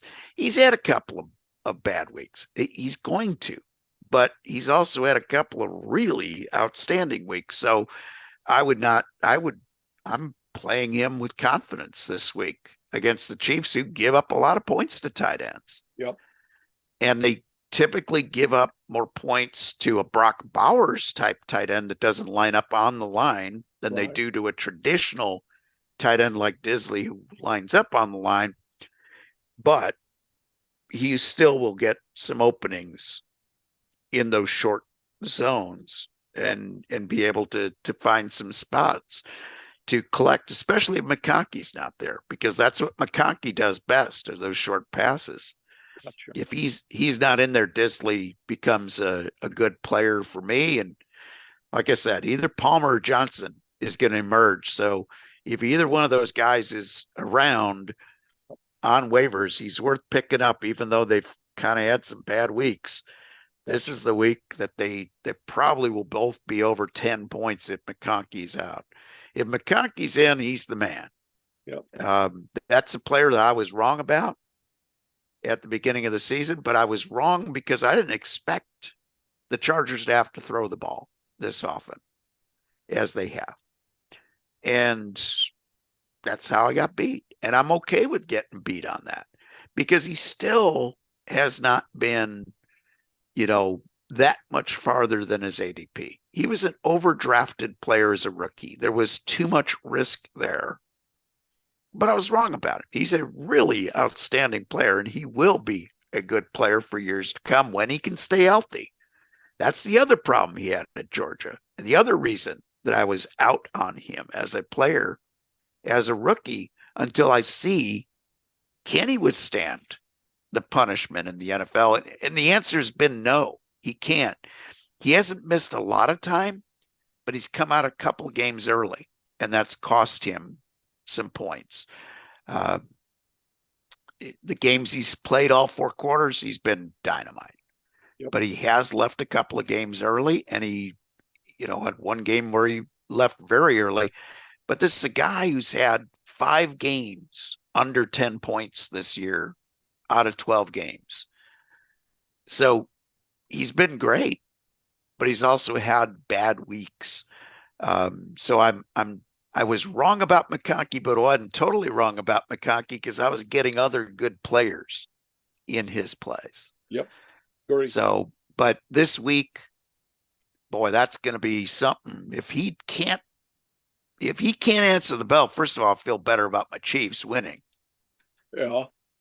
But number 2 is either Johnson, Palmer, or Disley, or 2 of the 3 will have good games. And those are the guys you want to be invested in. But boy, it is a tough, lean week to shop. But that reminds me that of my advice for the week. Okay. It's more advice than a gripe. Okay. But I'm griping about myself. Oh, yes. Because I didn't stick to my routine, Professor. Yeah. The second time this year that I have not stuck to my routine, and the second time I got burned. Now, in this case, I got burned because I didn't put in my bids for FPPC waivers, which I usually do on Tuesdays, well in advance of when they're due. I didn't do it this week. And then on Wednesday, I forgot. Oh, brain cramp. And that, as a result, I'm now left to Sunday waivers to pick up the scraps. The scraps. But because I did follow my own advice and I plugged holes last week, looking ahead to what was going to be gone, made some acquisitions last Sunday, in the secondary waiver market to fill in guys for this week. And as a result, the only positions I'm hurting at really are kicker and defenses. And Gotcha. those I can patch and fill in time because I didn't have the Thursday night teams in there. Although I did have one Detroit defense that I kept in my home league. It's good. And they did okay. They got me some points. In my home league, first of all, I had the playoff spot clinched already. Yeah. So it didn't matter what I do this week. Yeah. And number two, I like Detroit down the road. Must be nice having a home league. They kick me out of mine.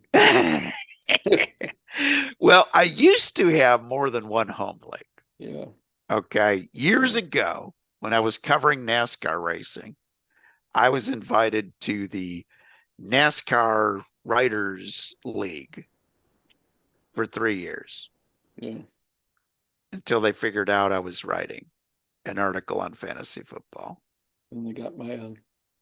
Well, it also won the league 3 years in a row. Dentists don't do that. And they were not happy. I was writing under an alias, Yeah. but somebody figured out by my sarcastic writing style Yeah. that at that time I was going by the professor. I was going by the moniker of Professor Contrarian. Yeah. And that got them cranked up. And they found that, and they saw a similarity in the pattern. Now, this was in the early days of the internet, the old days of the internet, where there weren't 4 million fantasy football sites out there. Yeah. And I was writing for a site called the Fantasy Gauntlet, the first fantasy gauntlet that ever existed. I think there's one again. Oh, okay. But this was back in the early 2000s. And I kind of got caught that I was writing an article and that I was more knowledgeable than they thought in fantasy football. Though I proved to them when they invited me to a basketball and a hockey league, and I won one and I finished second in basketball, even though I wasn't really even watching the NBA anymore at the time. Yeah. They figured out that I wasn't to be invited to any fantasy leagues anymore. But they weren't very good players. That was their problem. Although they did kick my butt in fantasy NASCAR. So that's another story. But it's in my home league. I had no worries this week. So I didn't worry about changing out my defense or my kicker. I'll judge that based on, matchups in the playoffs. But that league, Professor, we don't even start the playoffs until week 16. It's week 16 and 17. That's it. That's it. So I've already got playoffs locked up with 2 weeks to go. Nice. I'm still fighting in some of my leagues. Yeah. Points. But stick to your routine. That is my advice of the week. And the other advice that I have, just like last week, when we advised you to all plan ahead for Bimageddon 2. Yeah. Here's the thing. Don't risk a roster move during this bye week if you are locked into the playoffs. Like, don't get rid of a depth play just to have a lineup that's viable. I don't care who you play this week. If you're locked into the playoffs, don't worry about your lineup as much. Like, don't hurt your playoff lineup by trying to win a worthless week 14. If you've got your playoffs locked up, play whatever you got on that roster. Do not worry about getting rid of a guy who's on bye for a starter for 1 week. Just plan for your playoffs. Once you have your playoff slot determined, and I don't even care if I want the bye. If my playoffs offer a bye, I want that bye the first week of the playoffs so you don't have to worry about losing and you can get to the cash easier.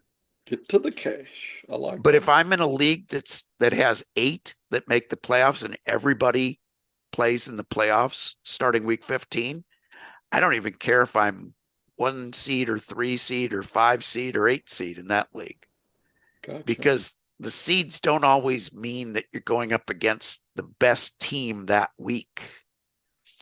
It just means you're going up against the best team for the whole season. But in week 15, they could have 5 guys that are either injured or have a tough defensive matchup, and you could have a benefit. So I never try to manufacture where my seating is going to be, other than if you can get a bye, get the bye. But otherwise, if I am third in my league right now and I'm locked in, and there is no bye to win by being first or second, or if I can't get to first and second, I don't worry about my lineup. I'll set a legal lineup, because I always set a legal lineup.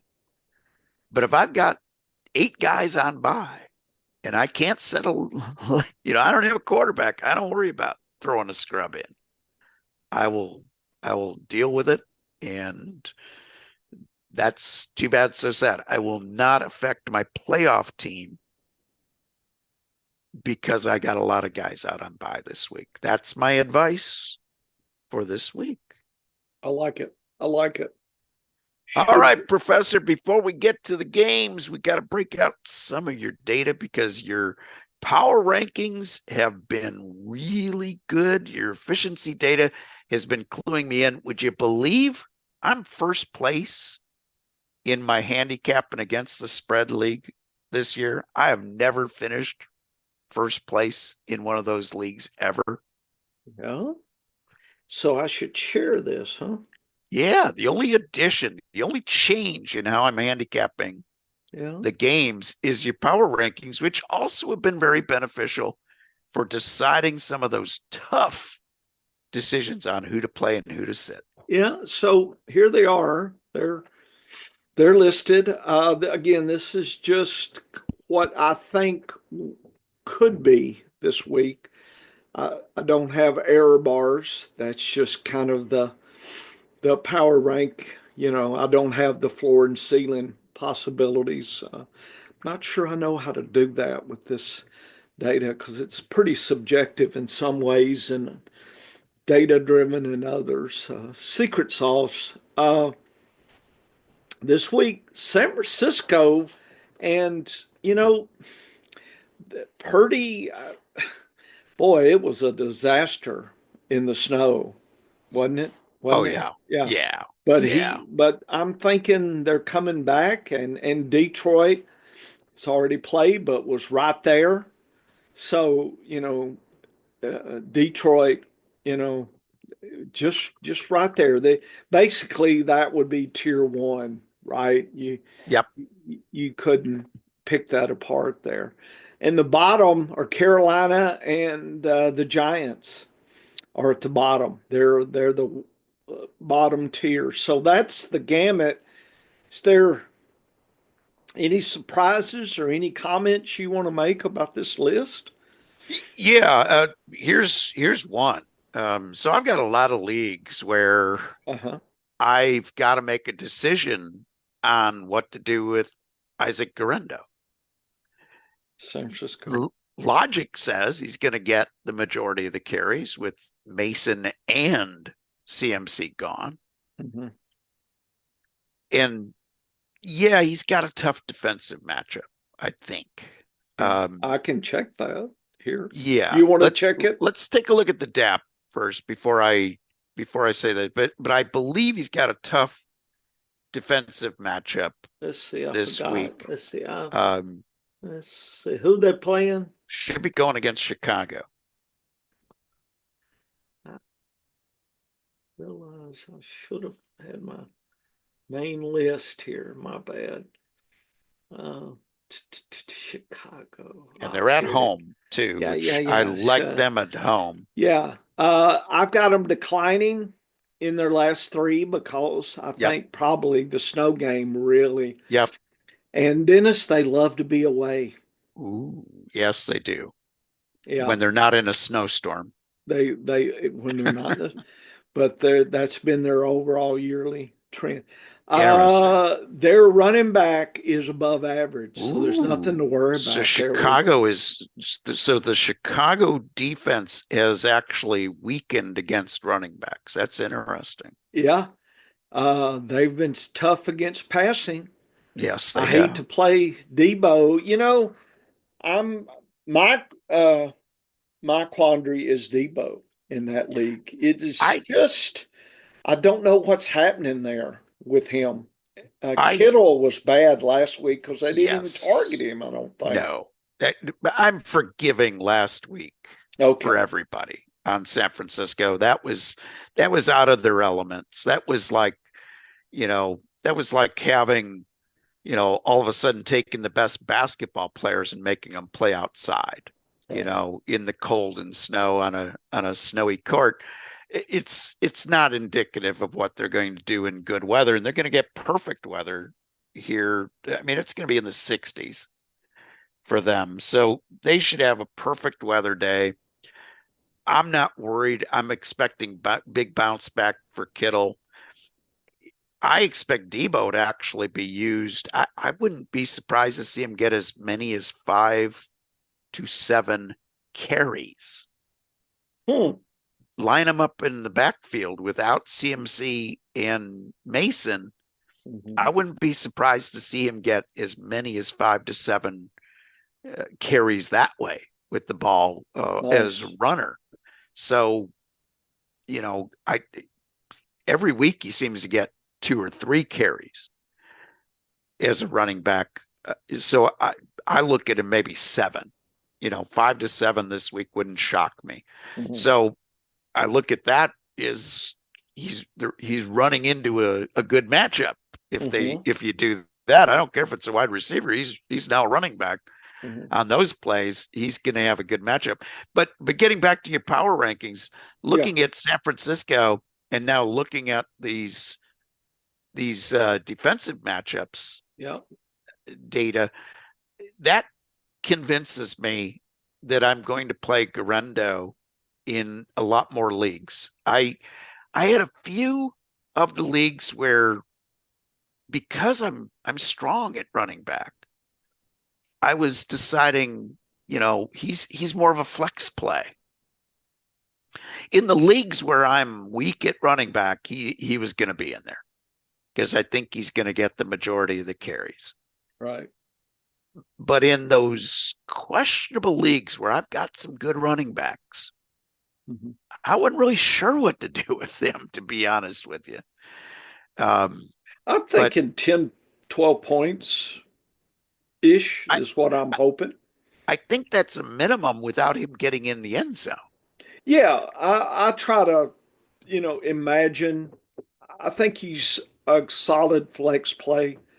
And if you have no choice, obviously an RB2 slot, but I'm playing him everywhere I need him. There's only one league that I don't think I can play him in because I've got 4 running backs. I think I've got Kamara, Connor, Tyrone Tracy, and who else do I have? Berkey Irwin. Oh, yeah. If So, Irving's healthy, if so he yeah, if plays, Irwin yeah, goes, so I can't play no, Gorindo. no. And Tracy's the only one I would say that I would be, wouldn't be a slam dunk Uh-huh. for me over Garendo, but I agree. I'd probably lean Tracy um, over Garendo. I'm just worried about that Giants offense right now Yeah. with Locke turning the ball over and not sure what he's going to do. But last week Tracy had 14, so I think his floor is like 8 Yep. for me. I And can't so, see. see, in my head, Gorendo's about 10. So I got him. Yeah, I mean, you know, And I put Garendo at a floor of 6 yeah, because I can see some ways that he loses touches to Taylor, loses touches to Debo. Samuel. Yeah. So I can see him with a lower floor than Tracy. I think Garendo's just got a higher ceiling. than Tracy. I look at Tracy on this offense right now.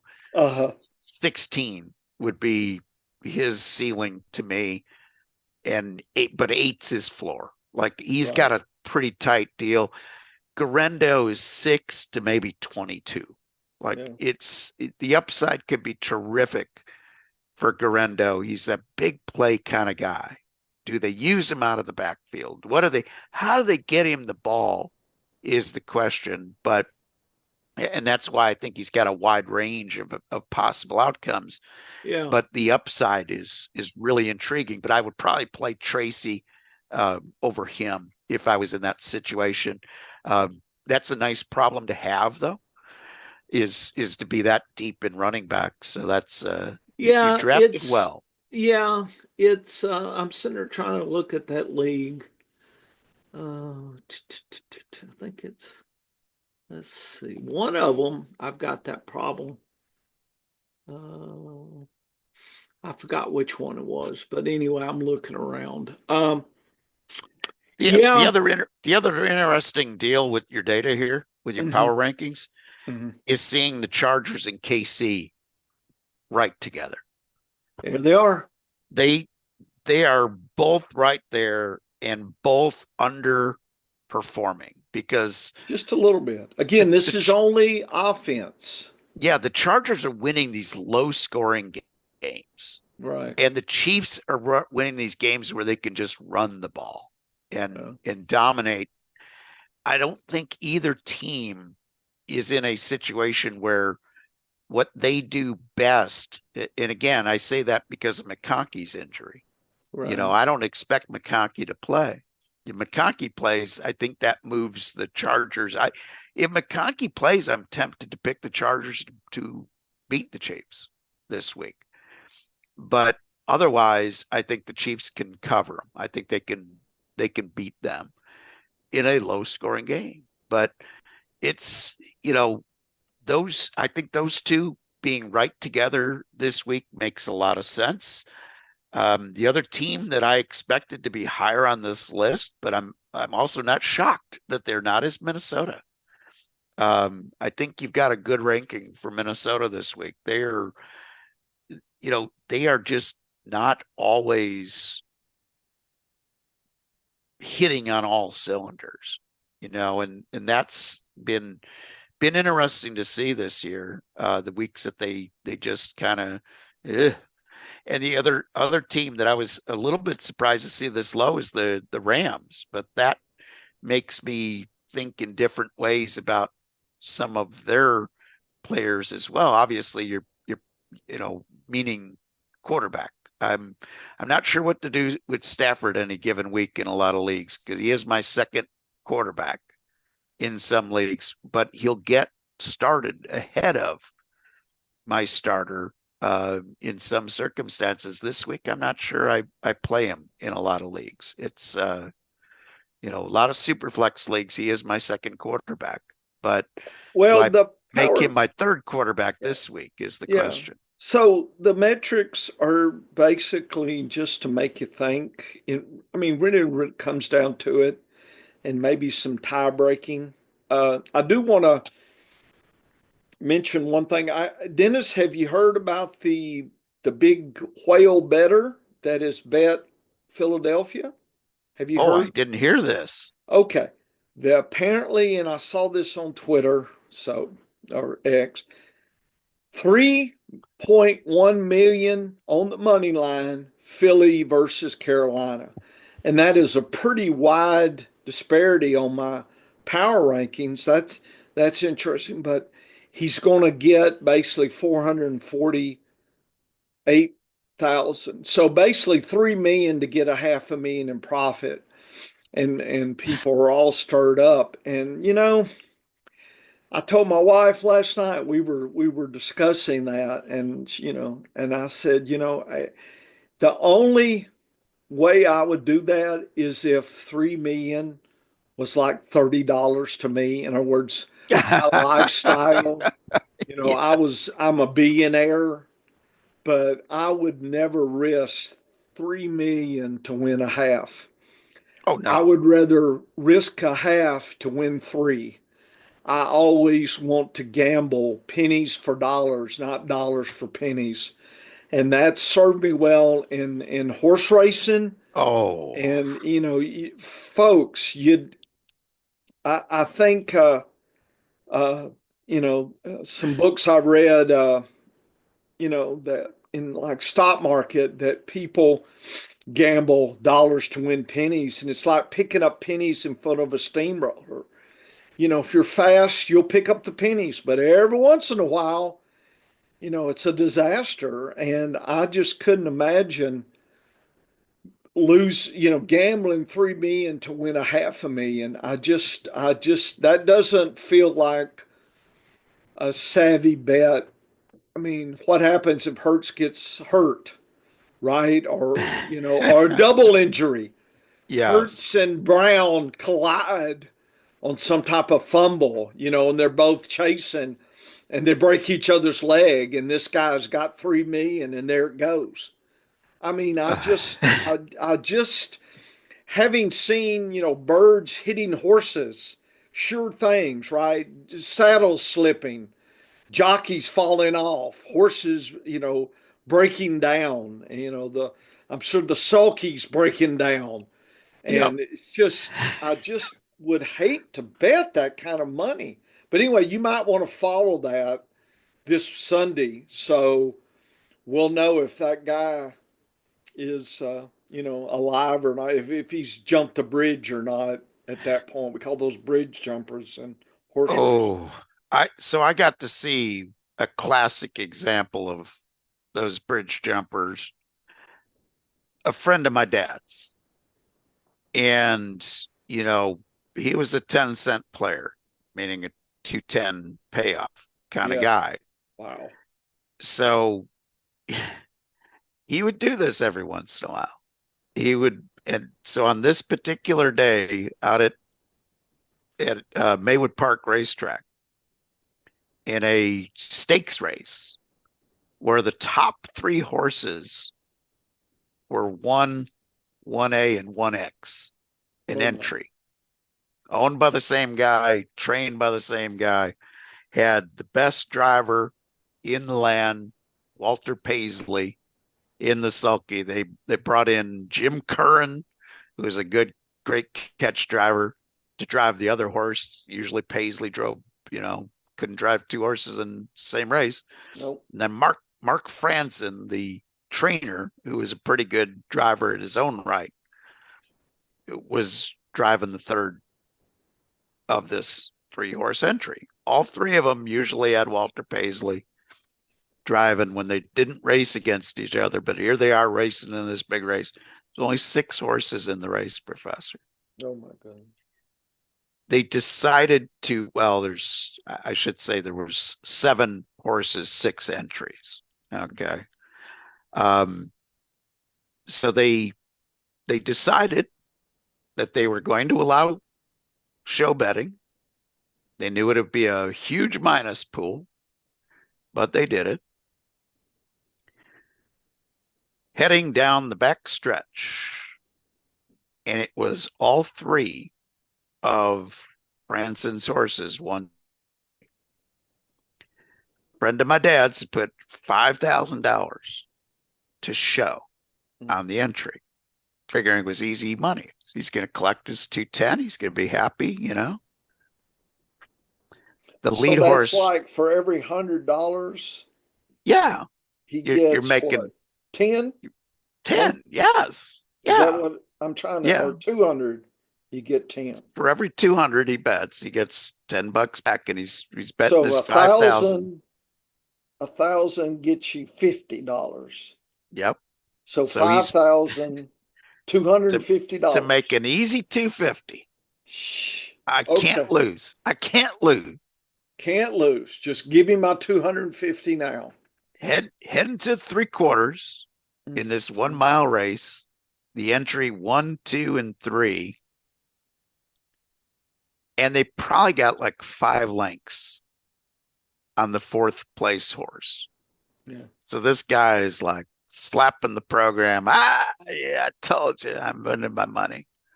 Lead horse breaks stride. Ooh. gets in the way of the next two horses that also break stride. Oh my goodness. His top horse finished, like the top horse in the entry finished fourth. Yeah. He lost his $5,000. And to see it happen in such a tragic way, Yeah. such an unexpected, like, what's the odds of one horse taking out the other two horses in the entry? It's like like a NASCAR race where all three of the owners' cars end up crashing into each other. Yeah. So I learned at an early age that there are no sure things. And you're right. You don't bet dollars to win pennies. No. It's dumb. Well, this explains, that bet really explains what's going on with the money line. The money line adjusted from an opening of -400 to I think it's -700. minus 909 today. Okay. So it was he bet at -700, Dennis. Woo! And the sports books, apparently they took it, and it was said it was a better in Kentucky, and I'm assuring if he wins, we'll hear about who he was. But can you imagine how much the Twitter world that loves to complain about referees? Yeah, in the script.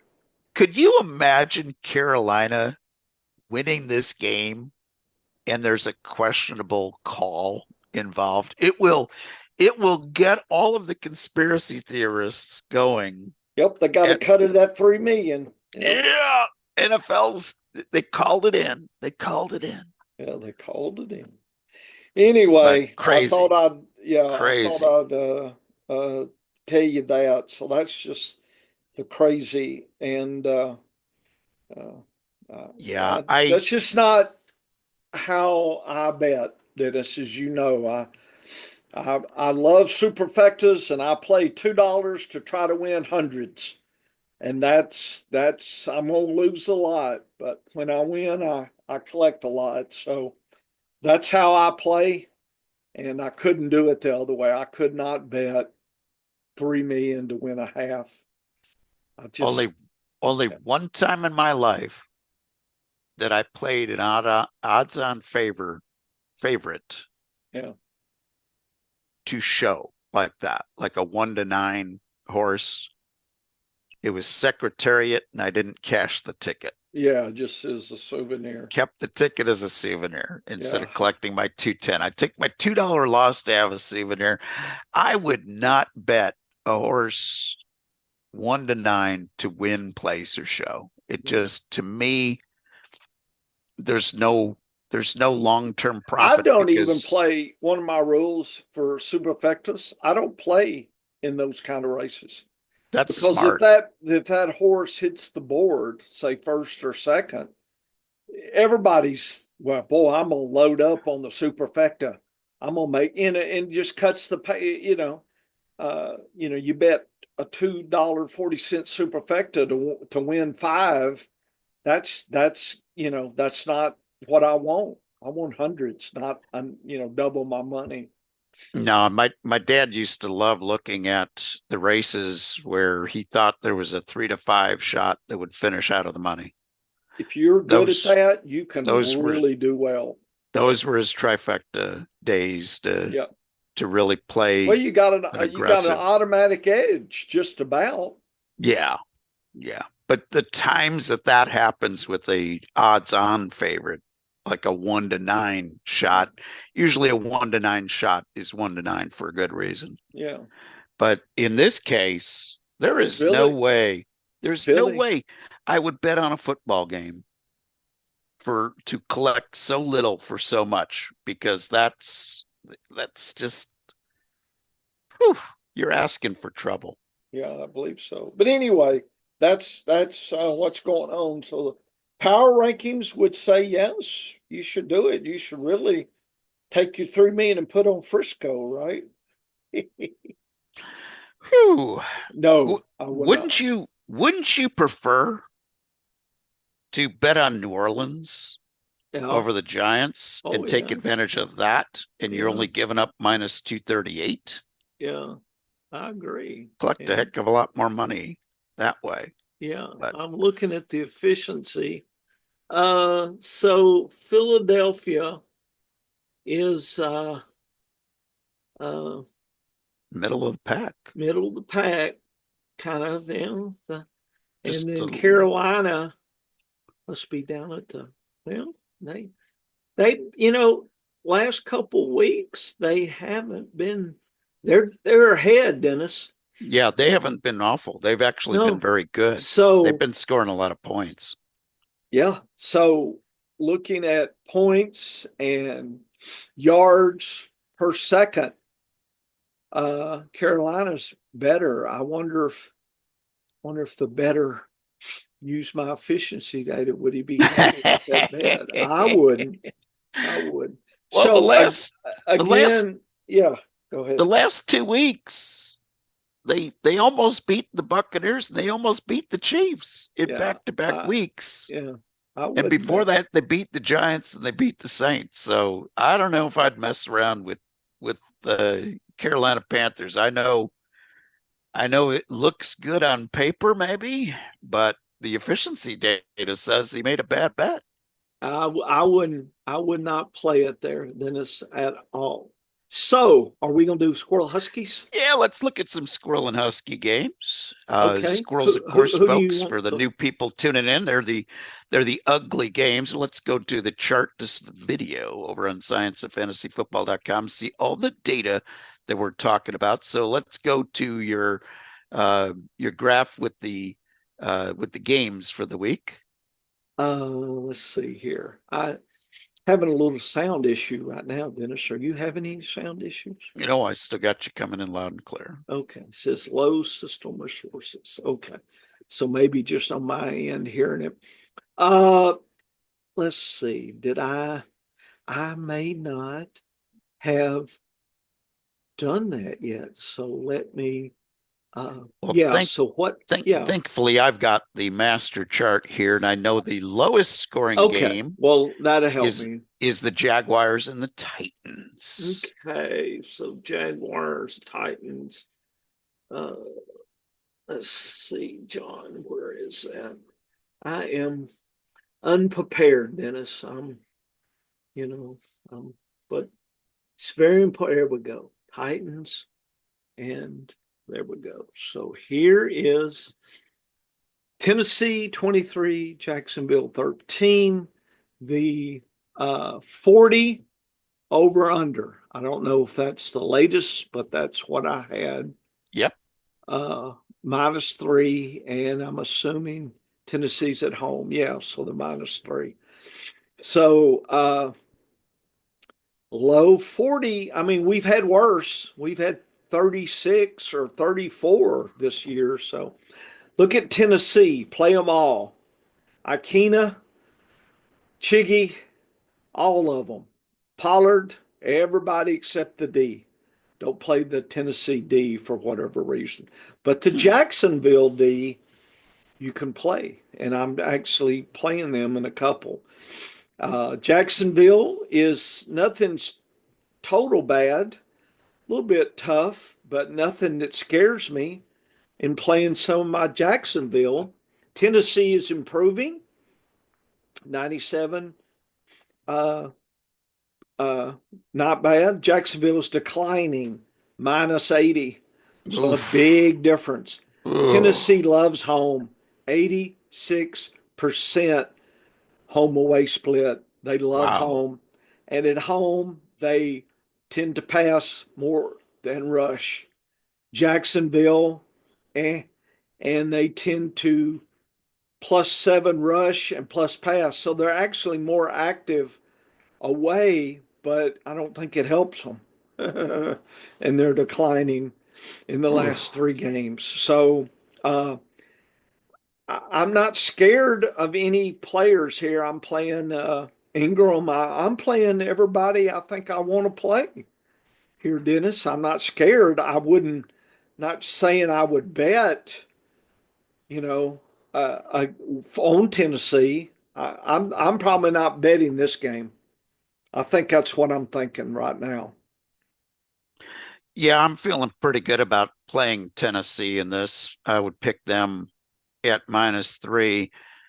But you're right about the levels of uncertainty. Which Tennessee team's going to show up? Are we going to see a good game out of Will Levis? The DAPs say yes. Yes, they do. Um, so I would say, play them all day on the Tennessee side of the ball.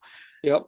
Jacksonville, we actually saw Mac Jones look good Yeah, in that's suspicious. it's very suspicious. And now I'm, looking at the DAPs say, don't worry, but I'm worried about Brian Thomas. I'm less worried about Ingram, but and I don't know who to play between ETN and Tank Bigsby. I'm hoping that one is scratched and makes my job easier, but otherwise I might sit them both. In that regard, Pollard, you're playing. You don't love that you're playing Pollard, but he's RB2 flex kind of guy that Yep. he won't embarrass you most weeks. So you got him in there. On the Tennessee wide receiver side of things, Ridley and the Hoosier hyphen, Yeah. Westbrook Akine. I like that nickname, by the way. I'm going to Yeah. keep using it even if nobody else does. Yeah. And maybe a week to put a Okonkwo in if you need some desperation help at tight end, but he's Yeah. been very erratic and very, a lot more small weeks than the big weeks. I don't have a problem with playing the Tennessee defense against Jacksonville. I'll go against the DAPs here because I think the DAPs reflect that Trevor Lawrence wasn't turning the ball over as much, Yep. and now Mac Jones I think might. And Jacksonville wasn't turning the ball over that often. They weren't scoring a lot, but they weren't making huge mistakes. So maybe that's what the DAPs are seeing. But I take Tennessee. And I'm also going to take the under, even as low as that is. I like the under in this one. Let's look at another one of the squirrel games. Let's look at the Saints and the Giants. Saints and Giants here. And Breece Hall was just announced as out. Okay, he was doubtful. He was doubtful. He switched to out, and Dallas Goedert has gone to the IR. Oh my goodness. Well, it was a late move to the IR for him. I was starting to have hope, and then they took it away. I'm going to have to get rid of him then. I'll go find somebody. New Orleans Giants, New Orleans by 10 points. So its spread is -5, 41. New Orleans is away. Giants are at home. And the Saints see that I'm extra suspicious here. Kamara should be a Kamara day. Play both defenses. Kickers are fine. The Giants, you want to play Tyrone Tracy. Look at that. Play the wide receivers. Probably not wanting to play Juwan Johnson. The Giants have been tough against Johnson, and the Saints have been tough against the tight end. So I guess MVS is burn them deep. So maybe having a tough defense, all he needs to do is get you one play there. So if you got to play MVS in a flex, I'd play him. But this looks like a running game to me. And let's see, New Orleans has been declining recently, the last 3. They love away games, though, Dennis. 39% better away than at home. Strange. And at away, they rush 9% and pass. So they are a lot more active away than they are at home as far as passing and rushing attempts is what this is measuring. Giants love home. The best home loving team. Okay. 112% love my home. And they don't rush a lot. They pass about the same. So when they're away, they rush a lot more and pass a little less. So that's interesting. The DAPs are giving them the run, and yet at home, they don't run as much. So that's another one of these uh, breaking the trend, I'm calling it, concept. And I do need to, to figure this out a little bit. I need to think about what this means here. So I guess I feel like I'm playing both running backs, and I'm not shying away from anybody except the tight ends. I think MVS could be a play. I'm not sure who else I would play here, but they need to get some. Carr needs to get some of his wide receivers. I don't even know the no-name wide receivers that are out there. I forget who's active other than MVS. They're gonna have to get them going. And Jawan Johnson and Moreau, somebody's going to have to step up and keep the defense, or the Saints are going to be, I think, in the second half, going to be real challenged, because I think the Giants, if the Giants can shut down the passing, then I think they'll try to shut down Kamara in the second half. So this is going to be an interesting game. I don't feel like the under over is in danger. I would think the under is something to consider. I don't know if I'm betting this game, though. I'm concerned about the declining nature and the love the Giants have for their home.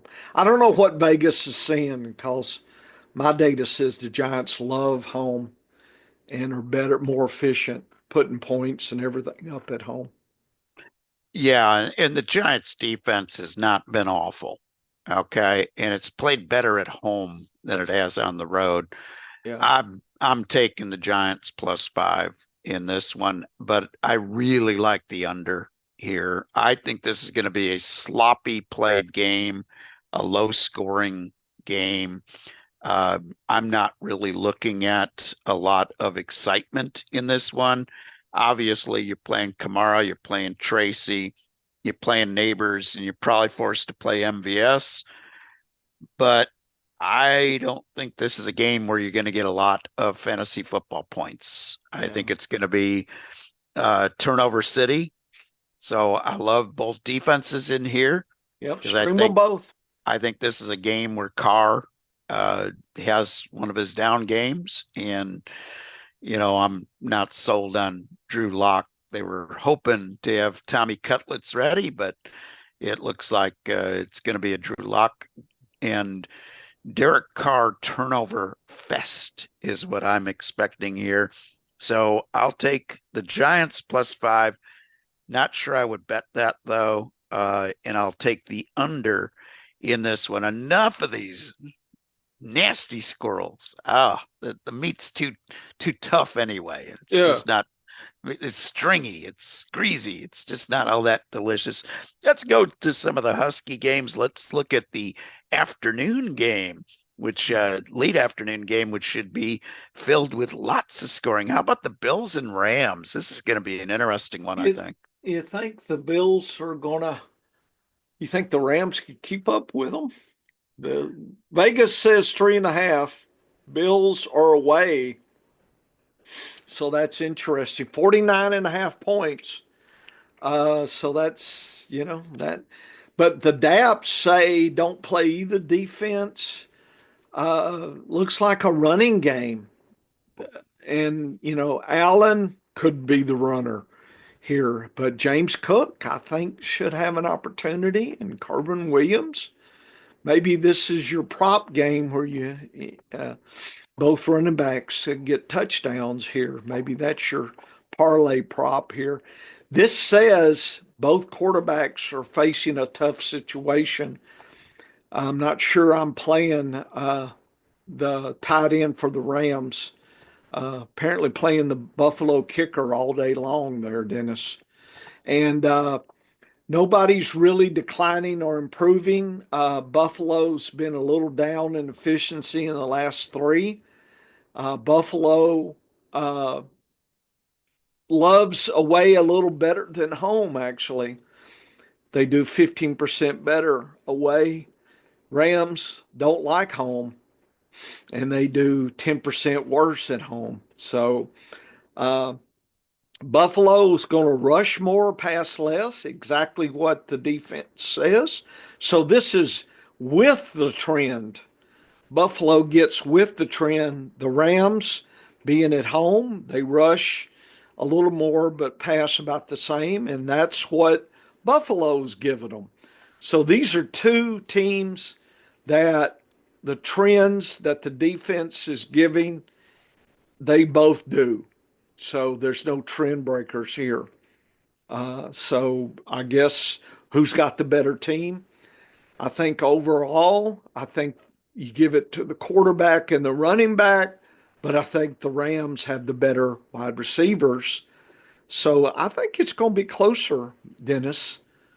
I, I, I can maybe the Rams. Now that I'm thinking about this, maybe it just depends. Can Puka and Cup? I guess can Stafford uh, go over the Buffalo defense? I think he it. I think the range of possibilities are that Cup goes off for 2 touchdowns and Puka gets a lot of check downs and whatnot and get you a lot of points. I definitely play those wide receivers all day long. Yeah, I actually like the Rams to pull off the upset here. So I'll take the Rams in the points, but I think this is a play everybody you can find in this one. Obviously, you got Josh Allen, you're playing him no matter what the DAP says. Stafford will probably turn the ball over a couple of times, but I wouldn't be surprised to see a 3 touchdown, 2 interception game from him Uh-huh. here. And I think they'll run the ball on Buffalo. But here's why I like the Rams. The Rams have two top wide receivers, two alpha type wide receivers. Yep. They're both good at finding holes in zones. And Buffalo likes to play a lot of zone defense. They like to play a lot of two deep, and they like to give you some of those underneath routes.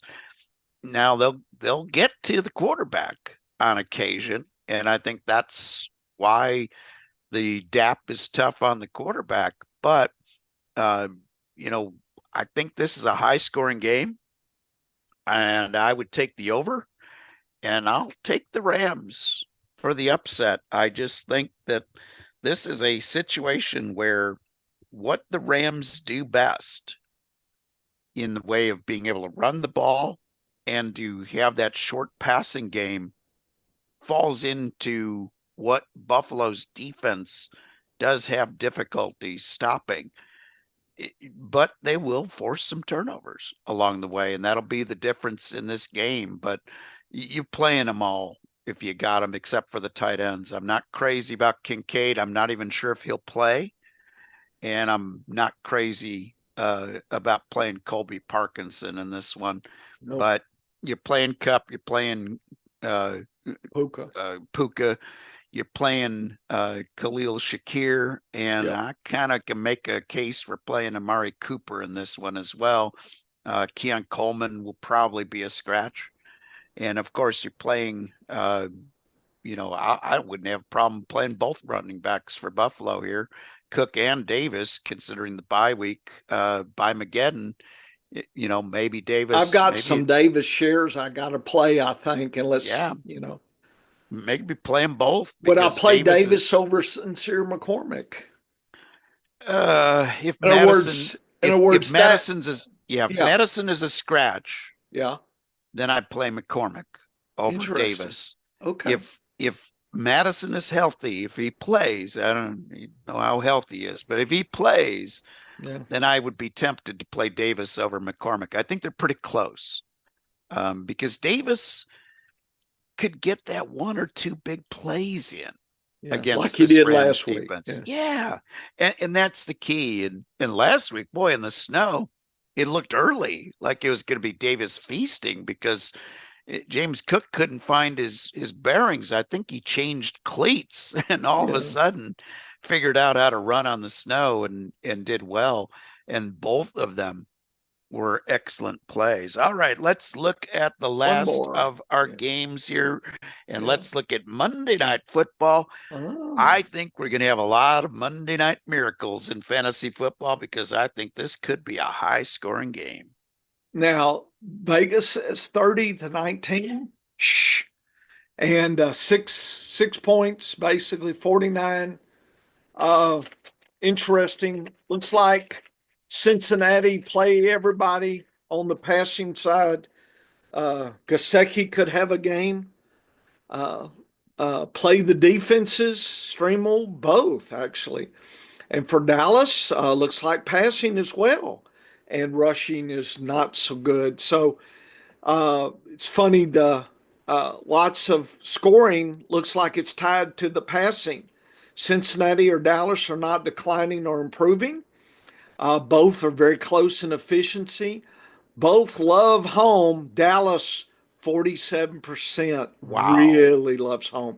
So Cincinnati hates away 19%. So away, Cincinnati rushes and passes more than at home, but they're probably not as efficient. Dallas loves passing, hates running at home. Just what the trend is for the Cincinnati D. And Cincinnati for passing doesn't really matter uh, on that. And so there's no trend breakers here. Looks pretty good for those guys. So looks pretty straightforward. Play them all.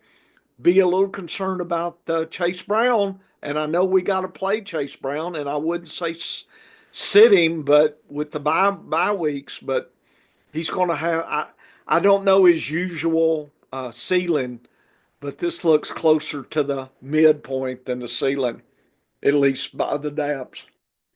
Yeah, the big thing with Chase Brown is he'll probably fall in the end zone for a touchdown on a short play after they set it up with a pass interference play in the end zone, that kind of thing. So this is a game where I think it's going to be a lot of scoring. You can't get enough of your players in from both of these teams, and that includes the running backs. I know the defense is a little bit tougher, but I don't think at the end of the day that we're going to see a low scoring game. So I'm playing my running backs.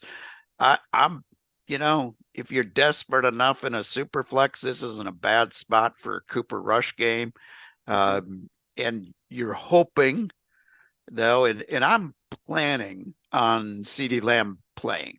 Yep, me too. I'm going to say he's going to play. So I'll take Dallas plus the 5.5 here, but I really like the over. Without CeeDee Lamb, I still like Dallas to squeak out against that 5.5 points. I think it'll be a close game, but I like them to win straight up if Lamb is healthy enough to play. I look for Dallas to come away with a big win. Nice.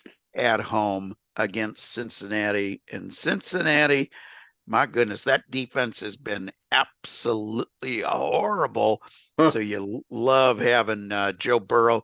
You just hope that they don't shut Burrow down early with minor injuries for the fantasy football playoffs. So head on over to scienceoffantasyfootball.com. Check out all the professors' data, the matchup. I'll have the data. apps and stuff up later with the podcast. That data, folks, will clue you into this important fringe starting decisions. Yep. As we said, you don't get off of Chase Brown just because he's got a tough defense on paper in these matchups, but you might make a pivot play on other players based on the data. So check that all out. Check out my articles. Yes. And especially look at the consensus weekly values articles. See who's rising and falling.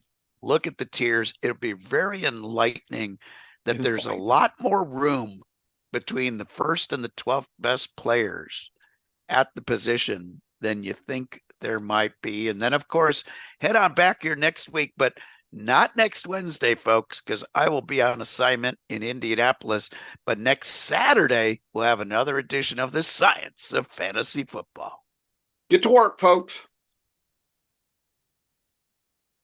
All Well, right, another Professor. show. We've been talking since 9 o'clock, Dennis. I'm wore out.